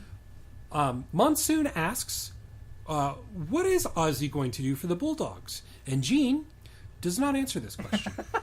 No one knows. Like last year, Sell them drugs. yes. He did, he did glare at him and mutter, "You'll shut your fucking mouth if you know it's good for you." Like last year, we get an outside referee. Thanks so much. There are 3 men with no real gimmicks in there. Greg is Greg is a guy named Greg. That's kind of an His asshole. name is Greg. The Bulldogs are from Brit. Great England, and then there's a stripper. Yeah. Dynamite Kid goes for an Irish whip spot with Greg. Greg barely makes it. Kid is moving so fucking fast. Dynamite Kid fucking owns this match. Yeah. Yeah. Let me tell you, he's Dynamite, all over the Yeah. Like Dynamite Kid in real life, kind of an asshole, but damn good worker. No, yeah, and actually, Dynamite Kid and Davey Boy Smith are both like fantastic wrestlers. And apparently also hated each other. Oh yeah. So- Oh god. I wrote down the timestamp here. At 1 hour, 40 minutes, and 45 seconds, Gene Okerlund says that Greg has been in the ring way too long and needs a tag. Because Barber... It has been 2.5 minutes. I noticed that Barber just kind of refused to work during this match. Is Greg Andre? Yes. It's not everyone who gets verbally degraded Shit. by a potato in a jacket, but Right. Nice press slam, though, from the British Bulldog. Bulldog, beautiful German fisherman suplex. God, there were And- so many great moves in this match. We do get our first sunset flip to swinging arms around like a fucking windmill. We get yeah, that's that our weird, first WrestleMania like, spot. the hula spot. Yeah, Greg windmills for half an hour. Gene says that Ozzy is shaking at ringside, but being that this is 85, I don't think that has anything to do with it. I actually made a bullet point. Cocaine is a hell of a drug. Greg gets a fucking awesome looking pile driver on Dynamite for 2. Greg hops up to the top rope, is thrown off. Greg motions for Beefcake to come in, help him break the tag, which is actually really smart and looks so good. I've never seen that before, but I love that. Greg actually motions, come in here and help me because I can't get him off me. That was awesome. It was so great. Either that or Beefcake literally didn't know what the fuck was going on, and Greg I had to imagine, challenge like, the fuck in the ring. Because if you look, I'm looking at Martin's notes, and it's all Greg does this, Greg does this. Notice you don't see Brutus anywhere doing anything. Because I'm pretty sure he didn't work this match at all. Oh yeah, Brutus. Yeah. Also Brutus Beefcake. Which, by the way, I love that the guy who directly participated in this match the least is named Brutus fucking Beefcake, and he is a stripper. Yeah, Yeah, beautiful stuff. Did work. Really great work rate in the match, apart from Brutus. Greg is much more of a punch-kick wrestler, but he does get some great work in through the match. He makes Beefcake look good just by being around him. You really get the story that the boys in blue are powerhouse youngsters. Valentine is the veteran. Great storytelling. Really good booking in this match. I completely agree. From Greg, we get a shoulder breaker. Fuck, I love that move. It looks, and especially if you're sitting in the fucking Stevie Wonder section of the arena, it looks so It's like, great. holy shit, he just killed him. It's like that man is dead. He goes for a pin, pulls Dynamite Kid up at 2. Yeah, brilliant. I love that Kid spot. follows by I love it.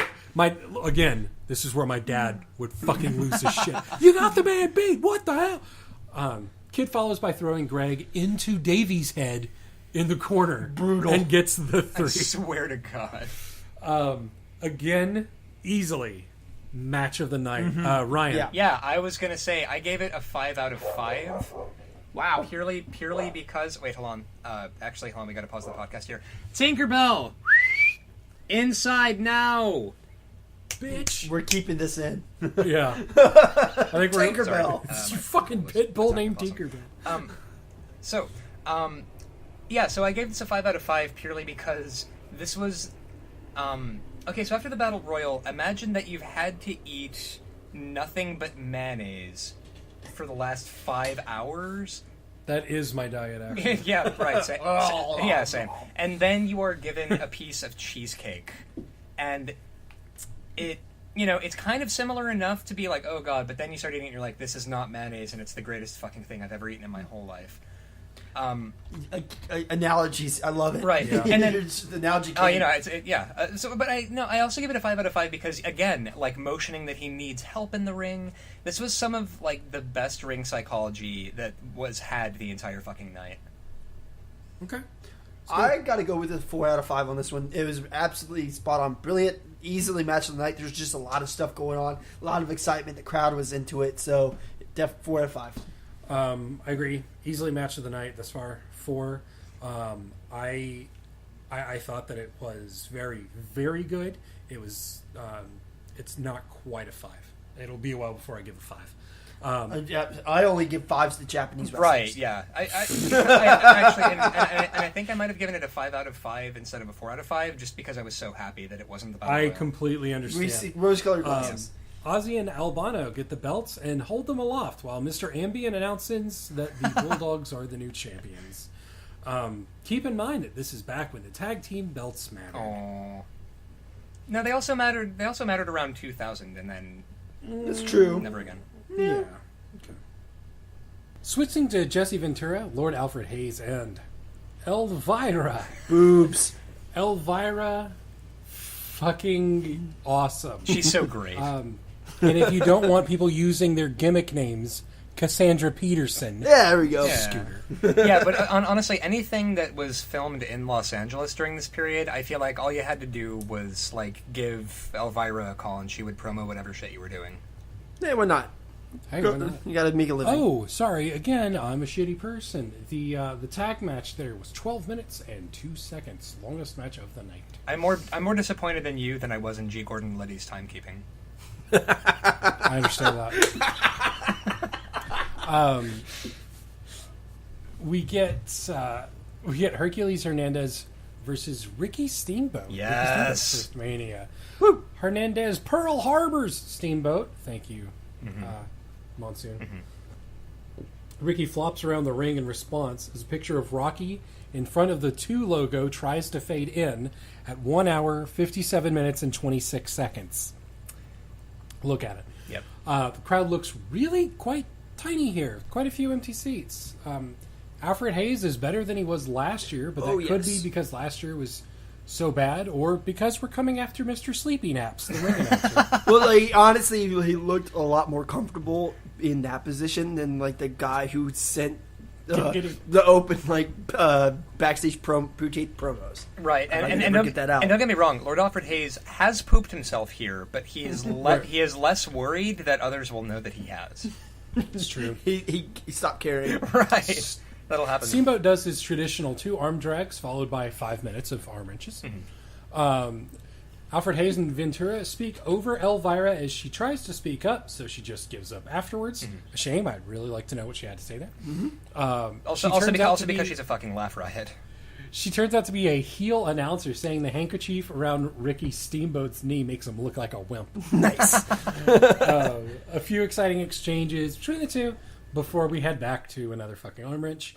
Announcers start talking about the coming matches during the lull in the match. Nicely done. It does pick back up. They go back to calling the match. That was good stuff. Yeah. Hercules gets an amazing cocky pin in for a 2 count. Starts building up a great lead before trying for a body splash, getting a knee in the stomach. Steamboat jumps up, diving crossbody for the 3. A flying tackle. Yeah. Honestly, a callback. I feel like we need to make a glossary of moves invented by Gorilla Monsoon and Jesse Ventura, because clearly we've all just been fucking calling them the wrong thing. That's true. For the 2 of you that are listening at home, please do not jump all over me. I realize I did say this is Steamboat's first Mania, and I realize I am, in fact, Why stupid. didn't you catch that? You are It's mistaken. not. Oh. It's not. Oh. This one, I thought had a bit too much in terms of rest holds, but was pretty entertaining. I gave it a 3. Scooter? Yeah, I have to go with a 3 on this one because it was quick and entertaining, got the point across. Hernandez healed it up, you know. Okay. Ryan, nobody cares about yours. All right, good stuff. Ryan, what'd you give? I gave it a 4 out of 5 purely because it was all, you have to understand what a stand-up... Coming down off the high of the I Great know. Mountain. Right. I was like Jesse the Body Venturing my way through life after that. It was the greatest thing I had ever seen. Up to and including the cool keys that were jangled in front of me 5 minutes prior. It's true. Much like Jesse the Body Ventura. For Hercules Hernandez versus Ricky the Dragon Steamboat, you have to understand how much I mark out over Ricky the Dragon Steamboat. Like, okay.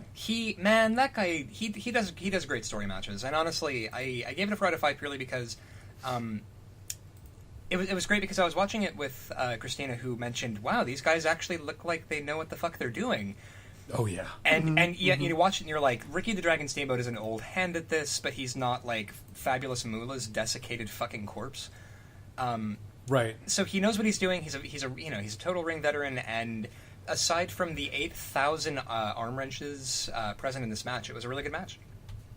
I would agree. Wow. This one comes in at 7 minutes and 33 seconds, by the way. We move on to, Jesus Christ, Adrian Adonis with Jimmy Hart versus Uncle Elmer. Transvestites are funny and should be booed. Although Adonis actually, gets booed. although actually, what I thought was interesting here, Jesse the Body Ventura, and here's a weird question about wrestling in general. So you have Jesse the Body Ventura with a feather boa and like Mardi Gras beads hanging from his fucking green beret.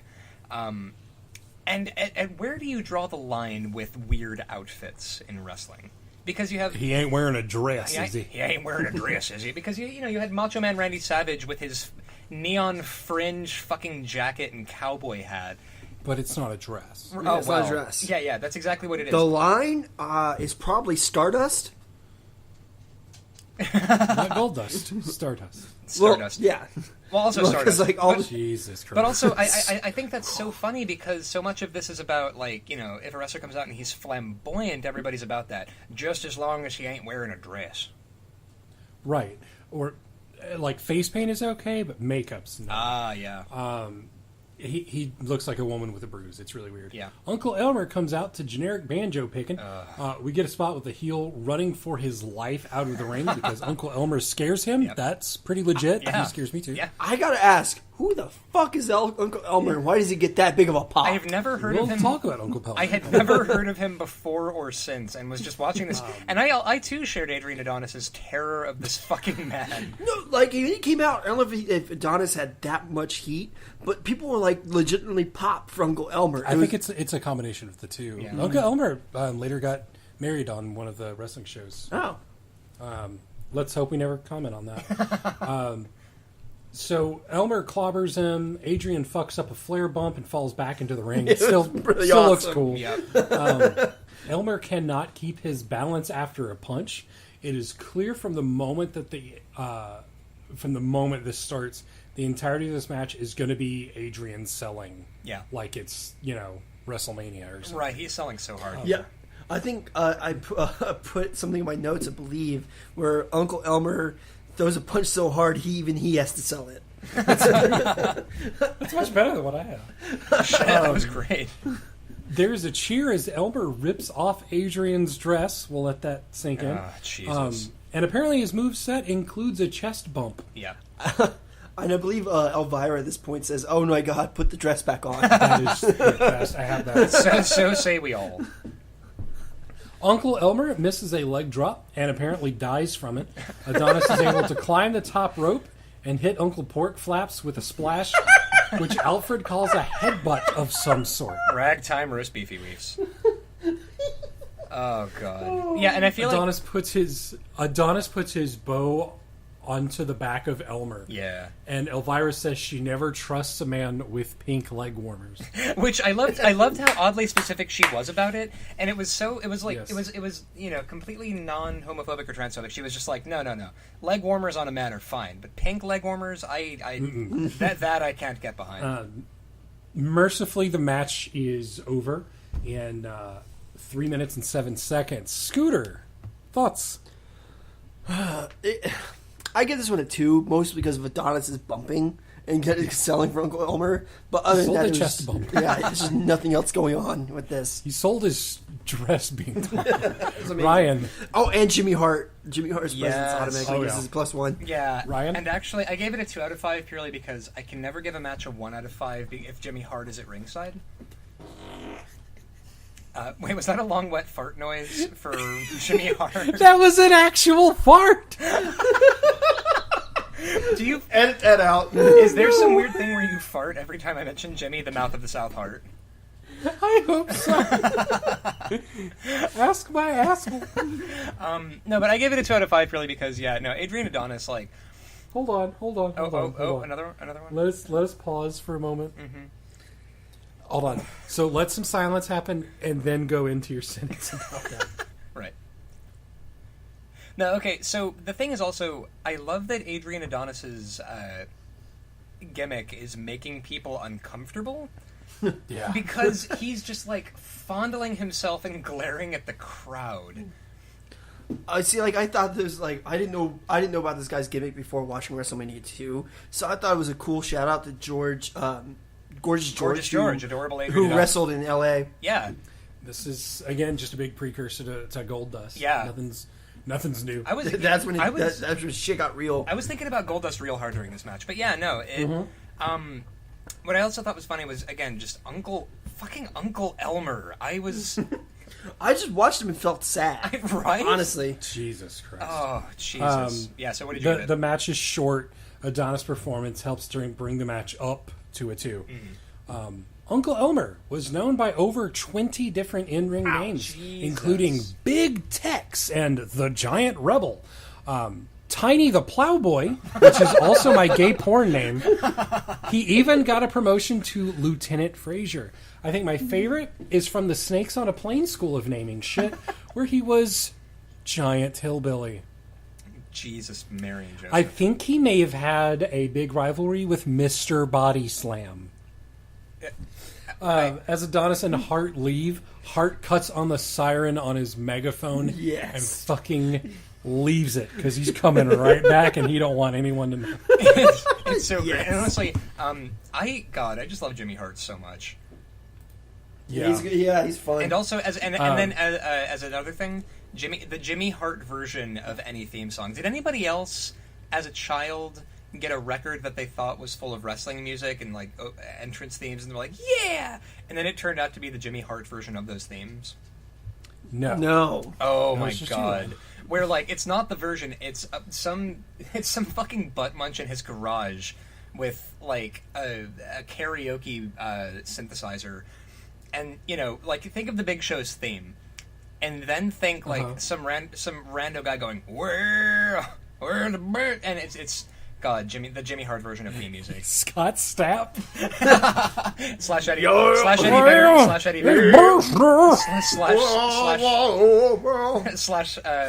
Sully Erna of Godsmack. Yeah, no, so Jimmy Hart ruined my childhood, and I'm grateful for that. Okay, we got to an interview. Alfred Hayes interviewing Hulk Hogan. This is your toughest match ever. You're not 100%. Bundy put you in the hospital. Pardon me, I just shit my pants on TV. Hulk says it doesn't matter if he's injured. It's for all the Hulkamaniacs and the world title. And he's a fighting champion. And a cunt. And I love that he keeps trying to make awful Alfred happen, and it's just not going to happen. Yeah, I didn't get that. Was Alfred Hayes ever like a heel? I don't know announcer? what the fuck he was, but let me tell you. Awful Alfred is not street. He was uncomfortable is what the fuck he was. That's his gimmick. I could have that. Alfred Hayes, the brown shoes on the tuxedo of life. Tina Belcher of wrestling. All right. Yep. Terry and Haas Funk with Jimmy Hart. Which, by the way, Haas Funk might be my favorite name this entire pay-per-view. Why couldn't they call him Dory Funk? Right? Was there like versus Tito Santana and the Junkyard Dog? Woo! Yeah. Dude, I love Junkyard Dog so much. Yeah, who doesn't? Jimmy Hart leaves his fucking siren on the megaphone until the Funks are in the ring. We get the generic shit music for JYD as opposed to Queen. Right. Hit him in there. Choke him in the ass, you dog. You're a junkyard. Terry goes outside and throws sorry, I'm sorry to butt in. The name of his theme music is actually Grab Them Cakes. What, really? The name of his theme music, and I looked this up, was Grab Them Cakes. So, do with that what you will. Grab them cakes. You need grab them pastries. Gotta get the donuts. You need to cite your sources, my friend. Oh, God. Was this from GrabYourCakes.org again? Again, gay porn or pro wrestling, who can say? Terry goes outside, throws a steel chair into the ring, forgetting it's not ECW and the future. He entered the arena screaming, "What year is it?" The Funks sell like fucking madmen to get over the faces. I noticed the outside men stand on opposite corners than usual. The outside Funk brother is blocking some of the view at times. Kind of weird. Funk sells a clothesline to the outside. Haas runs in so that he can get body slammed. This is such a one-sided match at this point. It really is. The fans count to 10 as Junkyard Dog slams Terry into the turnbuckle. Which, by the way, how wrestling fans love counting. They love proving that they can count. It's their favorite. better than how they count Cesaro's swing nowadays, which is every 3/4 of a rotation. Oh, God damn it. Followed by 5 to the opposing corner. A headbutt throws Terry Funk out of the ring again. Terry has an awesome save, diving over Tito and pulling him by the trunks out of a pin. Yes. Fucking lost it. We get a crisscross. Why? And Terry knees Tito in the back before throwing him outside so that Jimmy can kick his ass for a little bit. I just had a random tangent in my head. Whatever happened to the Executioner? He went back to parts unknown and opened up a bed and breakfast. Yeah, and no one was sure of his weight. This is the crisscross bot. Someone asked him, like, how much do you weigh? And he's like, I'm feeling really attacked right now. And then I just came out to have a good time, and I'm honestly feeling so attacked. Check right your now. privilege. Yep. Elvira hopes the trunks don't give away until Jesse suggests then she'll get a real show. Yes. At this point, she's pretty okay with the trunks giving away. Man, I just want Elvira to narrate my fucking life, is what I want. The heels are allowed to actually get some offense in. Great leg drop by Terry. I love the idea behind missing a leg drop hurts your ass, but hitting it does not. Yeah. Wrestling physics. It's very important. Hot tag into JYD to a huge pop. Terry immediately starts choking him. And actually, what's so is- weird to me, by the way, is any match with Junkyard Dog during this period, I hadn't even heard of him until, like, a couple of years ago, and this guy got such huge fucking pops. Like, why didn't they... really, yeah. Like, why did they push Hulk Hogan's useless ass when they had Junkyard Dog? Because he was black. That'd be why, yeah. No, why did they push Hogan when they had Savage? I mean, seriously, why did they push Hogan when they had anybody other than, like, Uncle Elmer? Which, which, by the way, there's an alternate timeline where Uncle Elmer was the breakout star, so...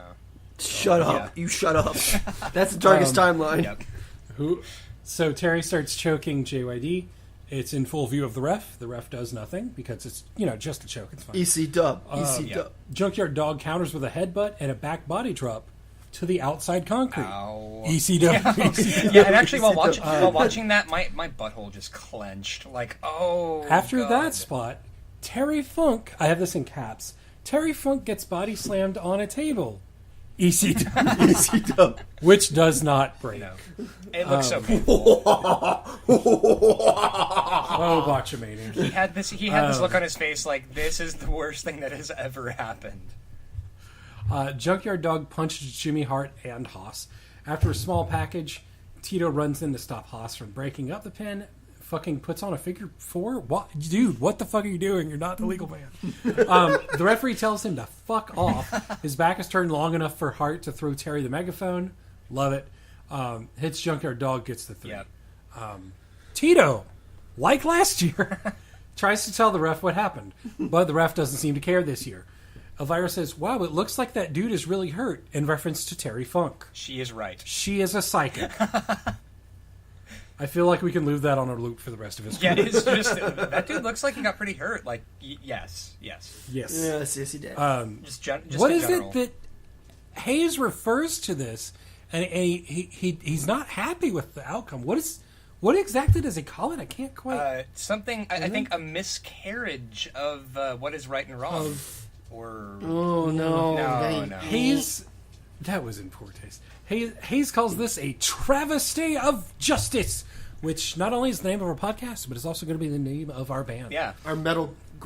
Our metal sludge funk band. grindcore sludge. And literally, we're just gonna Celtic band. all we're gonna do is like micro metal versions of Iron Cheek tweets, so like 5-second songs. It's gonna be great.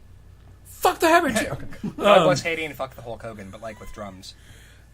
What did you give this one, Ryan? I gave this match a 4 out of 5. Ooh, you hard heating up. Go ahead. It's good. It only heats up 7/8 of the fucking way through. I gave it a 4 out of 5 because like I couldn't quite give it a 5 out of 5 because I feel like there was, God damn, it went off the rails there, and it was a kind of a spot fest. Not like there wasn't really any continuity to the match. It's just like a bunch of weird shit happened. The Funk Brothers sold like madmen, and that's pretty much it. But it was great. Mm-hmm. I don't know what happened. You used to be the one that was really harsh on these, and I guess your brain fried, and you're suddenly like, yes, all this is good. I'd like to point out I have given after the fucking battle. I'd like to point out I have given after everything after the battle royal, lol, Hulk Hogan versus King Kong Bundy. I still gave most things in this a 1 out of 5, but anyway, yeah. Yeah, I have to go with a 3 out of 5 because the Funks did bump like crazy. It was a solid match, schmozzy, but still pretty good. I'm going to go with a 3 as well. It doesn't tell a whole lot of a story, but it did show the faces as pretty dominant. True star of this match, though, Terry Funk. God bless. The Funks were brought into the Hall of Fame as a tag team in 2009 by Dusty Rhodes. Although that man breathes so hard. Like, Ric Flair! It's Starcade! Honestly, every time that I've seen Dusty... He's got a bicycle! Every time I've seen Dusty Rhodes on the mic, I'm like, is he okay? No, he's not. No, he's really not. Although I really think that Terry should have his own spot as a singles competitor, because holy shit, Terry Funk. He makes everyone look good. Yeah. Like, they kind of carried this fucking match. At the my favorite Terry Funk thing that I saw was like on WWE's like 50 greatest superstars of all time. I don't remember where Terry Funk was, but they were showing a clip from one of his promos, and it's like he was like, if anyone talks bad about you, you smack him in the mouth, and he proceeded to smack a horse in the mouth. I'm going to need that to be played at my funeral with no explanation, and that's all. That's all they show. Look, God bless you, Terry. Look, they start bringing in the cage at this point. We get a video package for Bundy and Hogan, and Scooter lost. I'm still thinking about smacking that horse. Jesse asks if the cage looks like something in Elvira's house. She agrees, and he adds, the one with all the bats. Nice save from where she was probably taking I was about them. to say, like, all right, well, we're not doing this. Okay.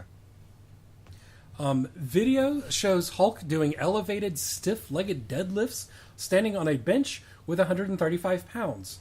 This is the dumbest fucking shit I've ever seen. Yeah, actually, and I was watching that going, like, that looks like maybe 100 pounds that he's, like... No, it's 135, he's, like, but the fact that he's on a bench... Why is he standing on a bench? You will fuck your shit up if you are not the most graceful son of a bitch. Anyway, we see Hogan, getting beat up by Bundy. Bundy hits his 3 avalanches, 2 Bundy splashes. Hogan has a seizure in the ring. No, wait, hold on. And actually, the other funny thing, I think Mean Gene Okerlund, I've seen him uncomfortable before because, but I've never seen him more uncomfortable than when Hogan was doing chin-ups. In front of weirdly placed in front of the camera screaming, and he's just hidden behind him like a munchkin who has no idea what's going on. Right. Hogan having the seizure though in the ring, I think that's the really only way he actually sells anything. The guy in the red shirt, I guess his trainer, says he's worried about Hogan's lower back. His lower back is hurt. Hulk Hogan is doing deadlifts. Which is the best thing to do for your lower abdomen. And he's like, the doctor's like, yeah, he just looks so strong. He shouldn't be doing this, but he looks so strong doing it. And Hogan's just screaming as he does it. Hogan says my favorite line ever as he's preparing for the weighted chin-ups. He says, Bundy's going down. These chins are going up. Yes. Oh my God, I could not stop laughing. Hogan is over 300 pounds and gets a 100-pound dumbbell to do chin-ups with. Holy shit. They are half reps, like all of his moves, but hell.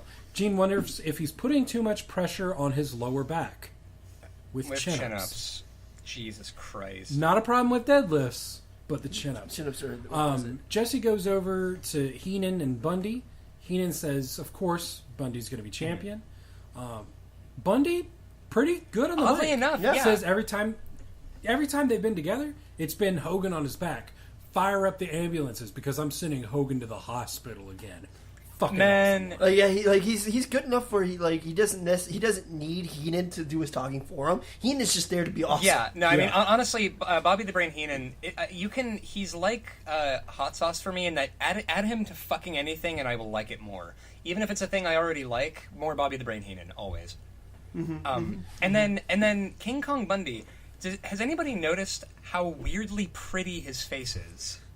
I know, It's right? it is so weird because He's the world's fattest. no, baby. it's incredible because he's got big pretty eyelashes and kind of a cute little button nose and very pretty full lips, and I've noticed that he looks like a smaller face that was somehow Ryan? grafted. Ryan, Yes. do you want to fuck? I King kind of Kong want to Bundy? fuck He King does. Kong Bundy, listen. No, okay, I mean he's weird, but like you're watching him and kind of his face doesn't look like it belongs on his hulk of a head.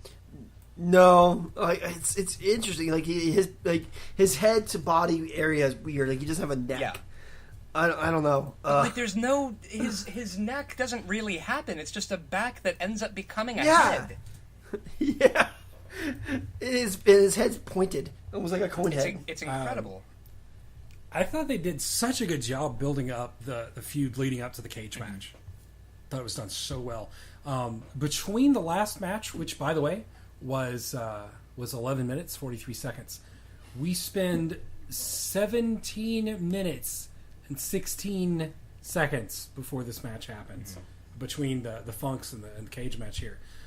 But that brings us King Kong Bundy versus Hulk Hogan, the current champion, for the WWE Heavyweight Championship. Sorry, WWE. And actually, at this point, it's important to point out Susan St. James, like she's doing promos with Vince McMahon, and it's great because she keeps smiling slyly at the camera. And I know this expression because I've known a lot of alcoholics. The expression Right. that says they don't know that I'm drunk. This is amazing. And God, I love her. I love her so much. Not because she's good at announcing a match, because she's not, but because I just want her verbally degrading everybody as their judgmental aunt. I understand. We get a guest ring announcer now, Tommy Lasorda. Why couldn't we get a guest ring announcer for Uncle Sleepy Mouth? I'm going. By the way, I'm going to demand that, a la the My Immortal fanfic, I'm going to demand that you come up with a different name for Lord Sleepyface every single time. Oh, Jesus Christ. Why do not bring My Immortal onto our airwaves, I want to Ryan? apologize for that. We might have to do a reading of Yeah. that. Timekeeper Ricky Schroeder is introduced, followed by Robert Conrad, guest referee. Lasorda gets across the rules for how to win the match. You escape the cage. Jesus. Thank you, Tommy Lasorda. Thank you. King Kong Bundy comes out to no music, music. but Heenan's shirt is loud enough. Listen, they couldn't afford pyro, but they had Bobby the fucking Brain. Hulk Hogan comes out to when it comes crashing down and it hurts inside. You gotta Which bake a ham. Fits pretty well with the storyline because his ribs were broken. So I kind of so mentioning Bobby the Brain, I realized who King Kong Bundy looks like. He looks like Krang. And now I'm mentioning He does look like Krang. Holy Oh shit! my god. not Krang, but his like Scooter. Krang, like Yeah, the his- guy who carries around Scooter. Krang. Yeah.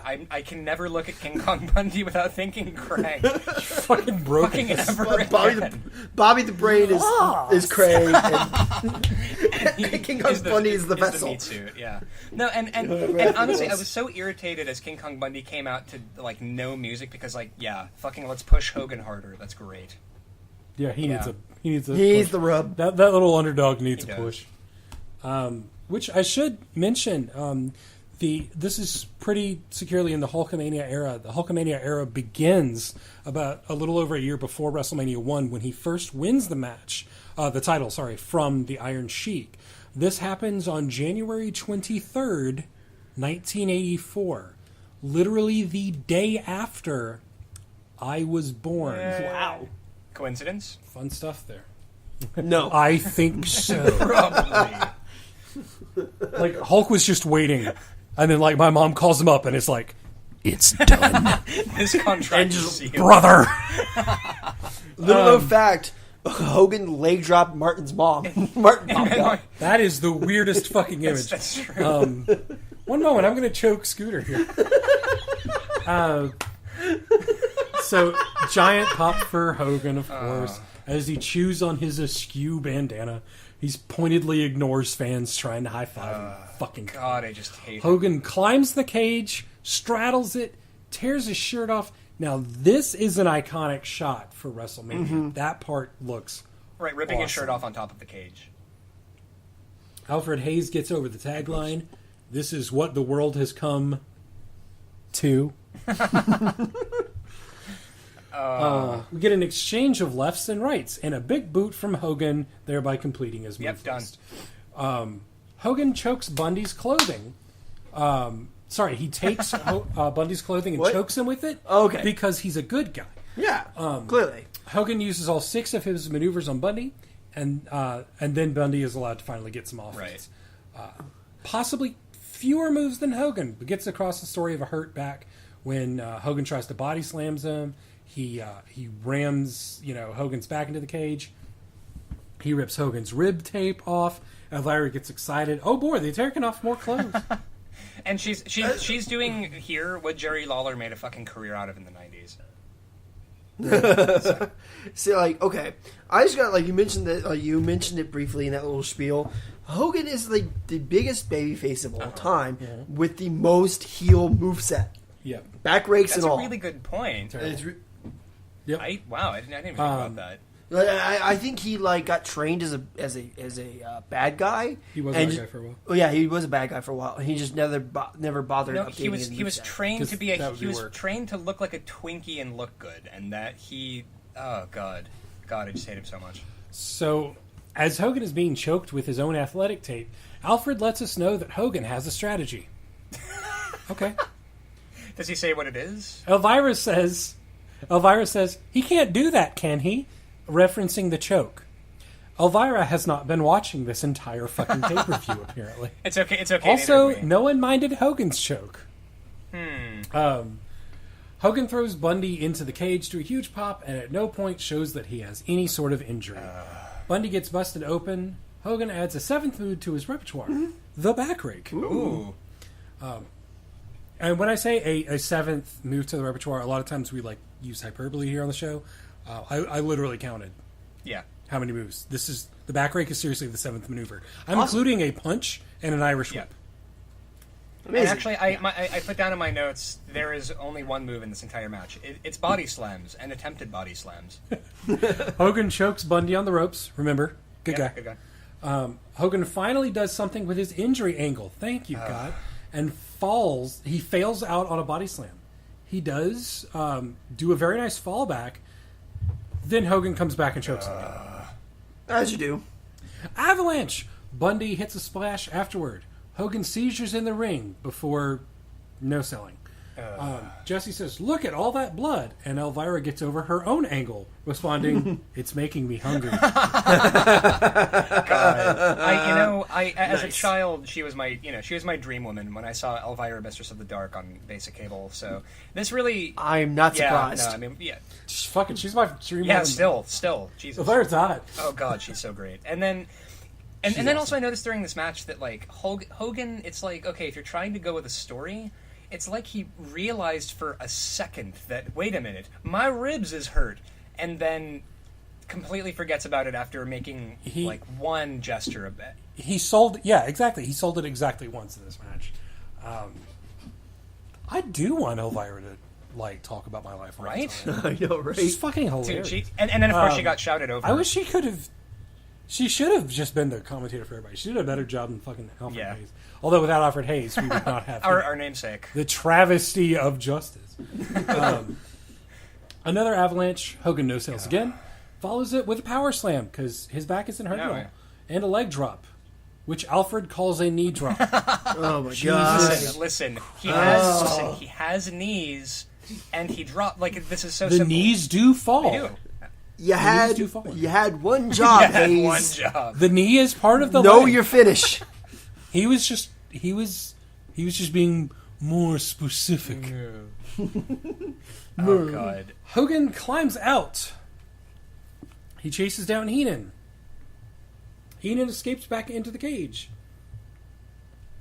Hogan follows and punches Heenan and throws him into the cage. gives him an atomic drop, and sends him packing.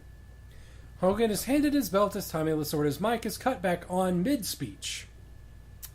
Jesus. Hogan immediately begins posing. Jesse calls him an egomaniac. Thank Good. you.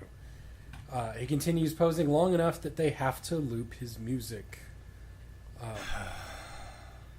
The most entertaining part of this match was Elvira's very limited commentary. Putting Hogan in a cage is such a waste of a gimmick. Yeah. I give this one a 2. Yeah. That's Oh, please.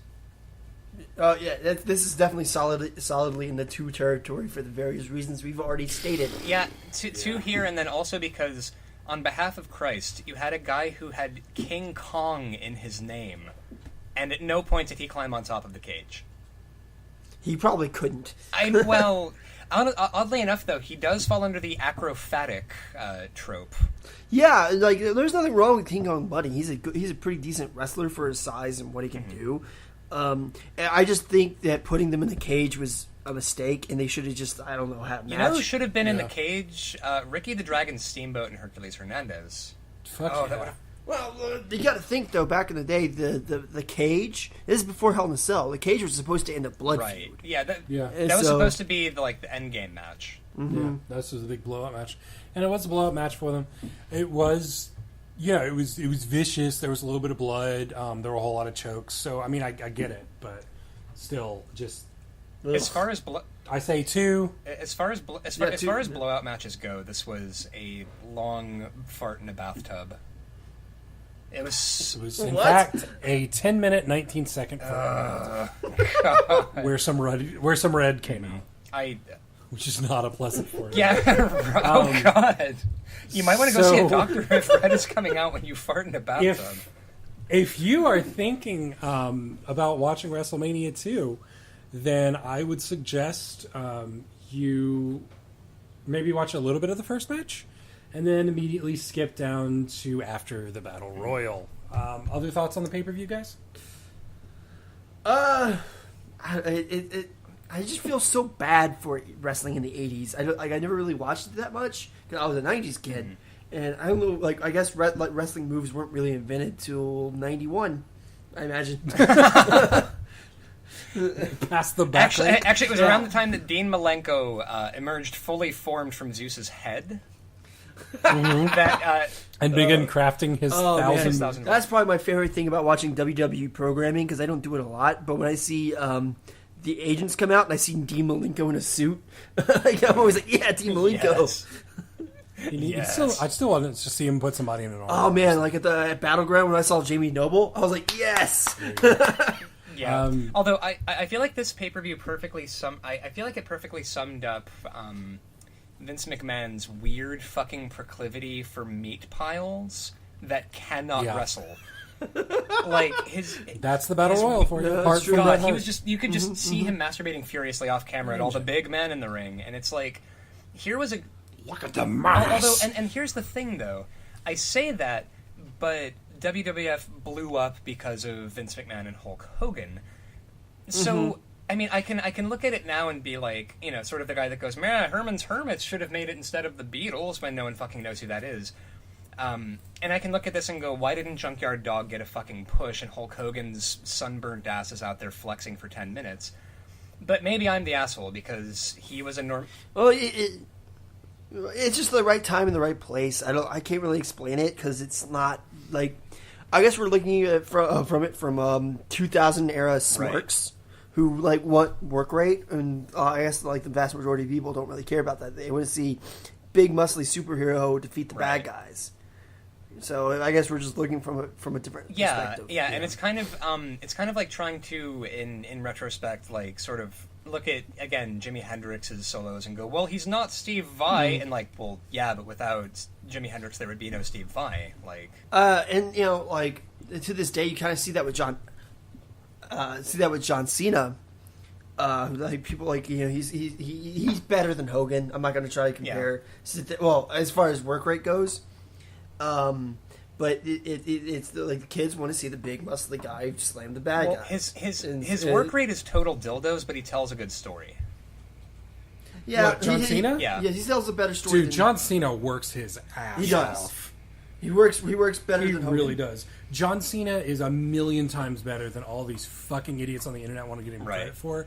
I am so tired of Cena being in the main event, but I respect the man. Yeah, I agree. Just out, holy See, shit. like that's just a kind of a different situation where we're tired of seeing Cena, and I wish the the heads in WWE will see that. It's like we've he seen sells his the matches. merch. See, the thing that the internet hate machine doesn't jump on as much as they should is the stuff that, again, CM Punk's, infamous pipe bomb worked shoot, is that, like, again, you get guys like Batista and The Rock who drop the fuck back in and are all of a sudden main eventers again. And, like, John Cena is in there working his ass off, and, you know, he does deserve to be successful. I'm sick of seeing him, but that to me is so much less fucking irritating than Batista dropping back in and all of a sudden being a main eventer.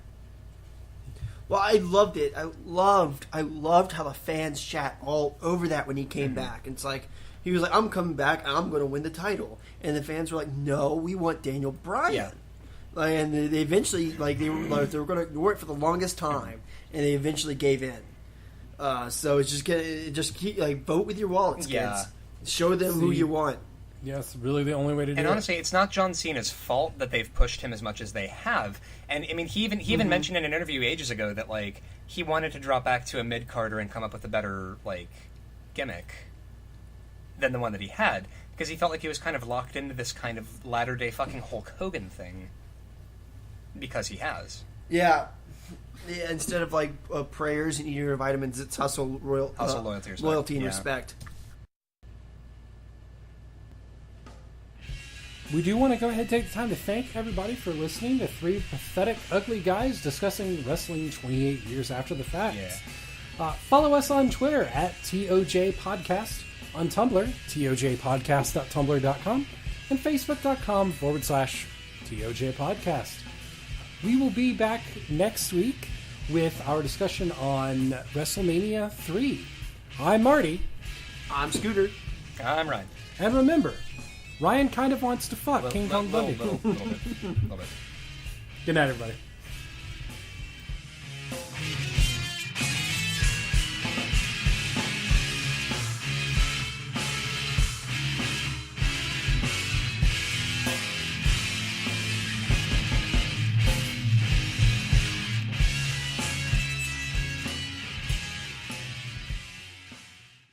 I'm gonna get a hold of the stud here.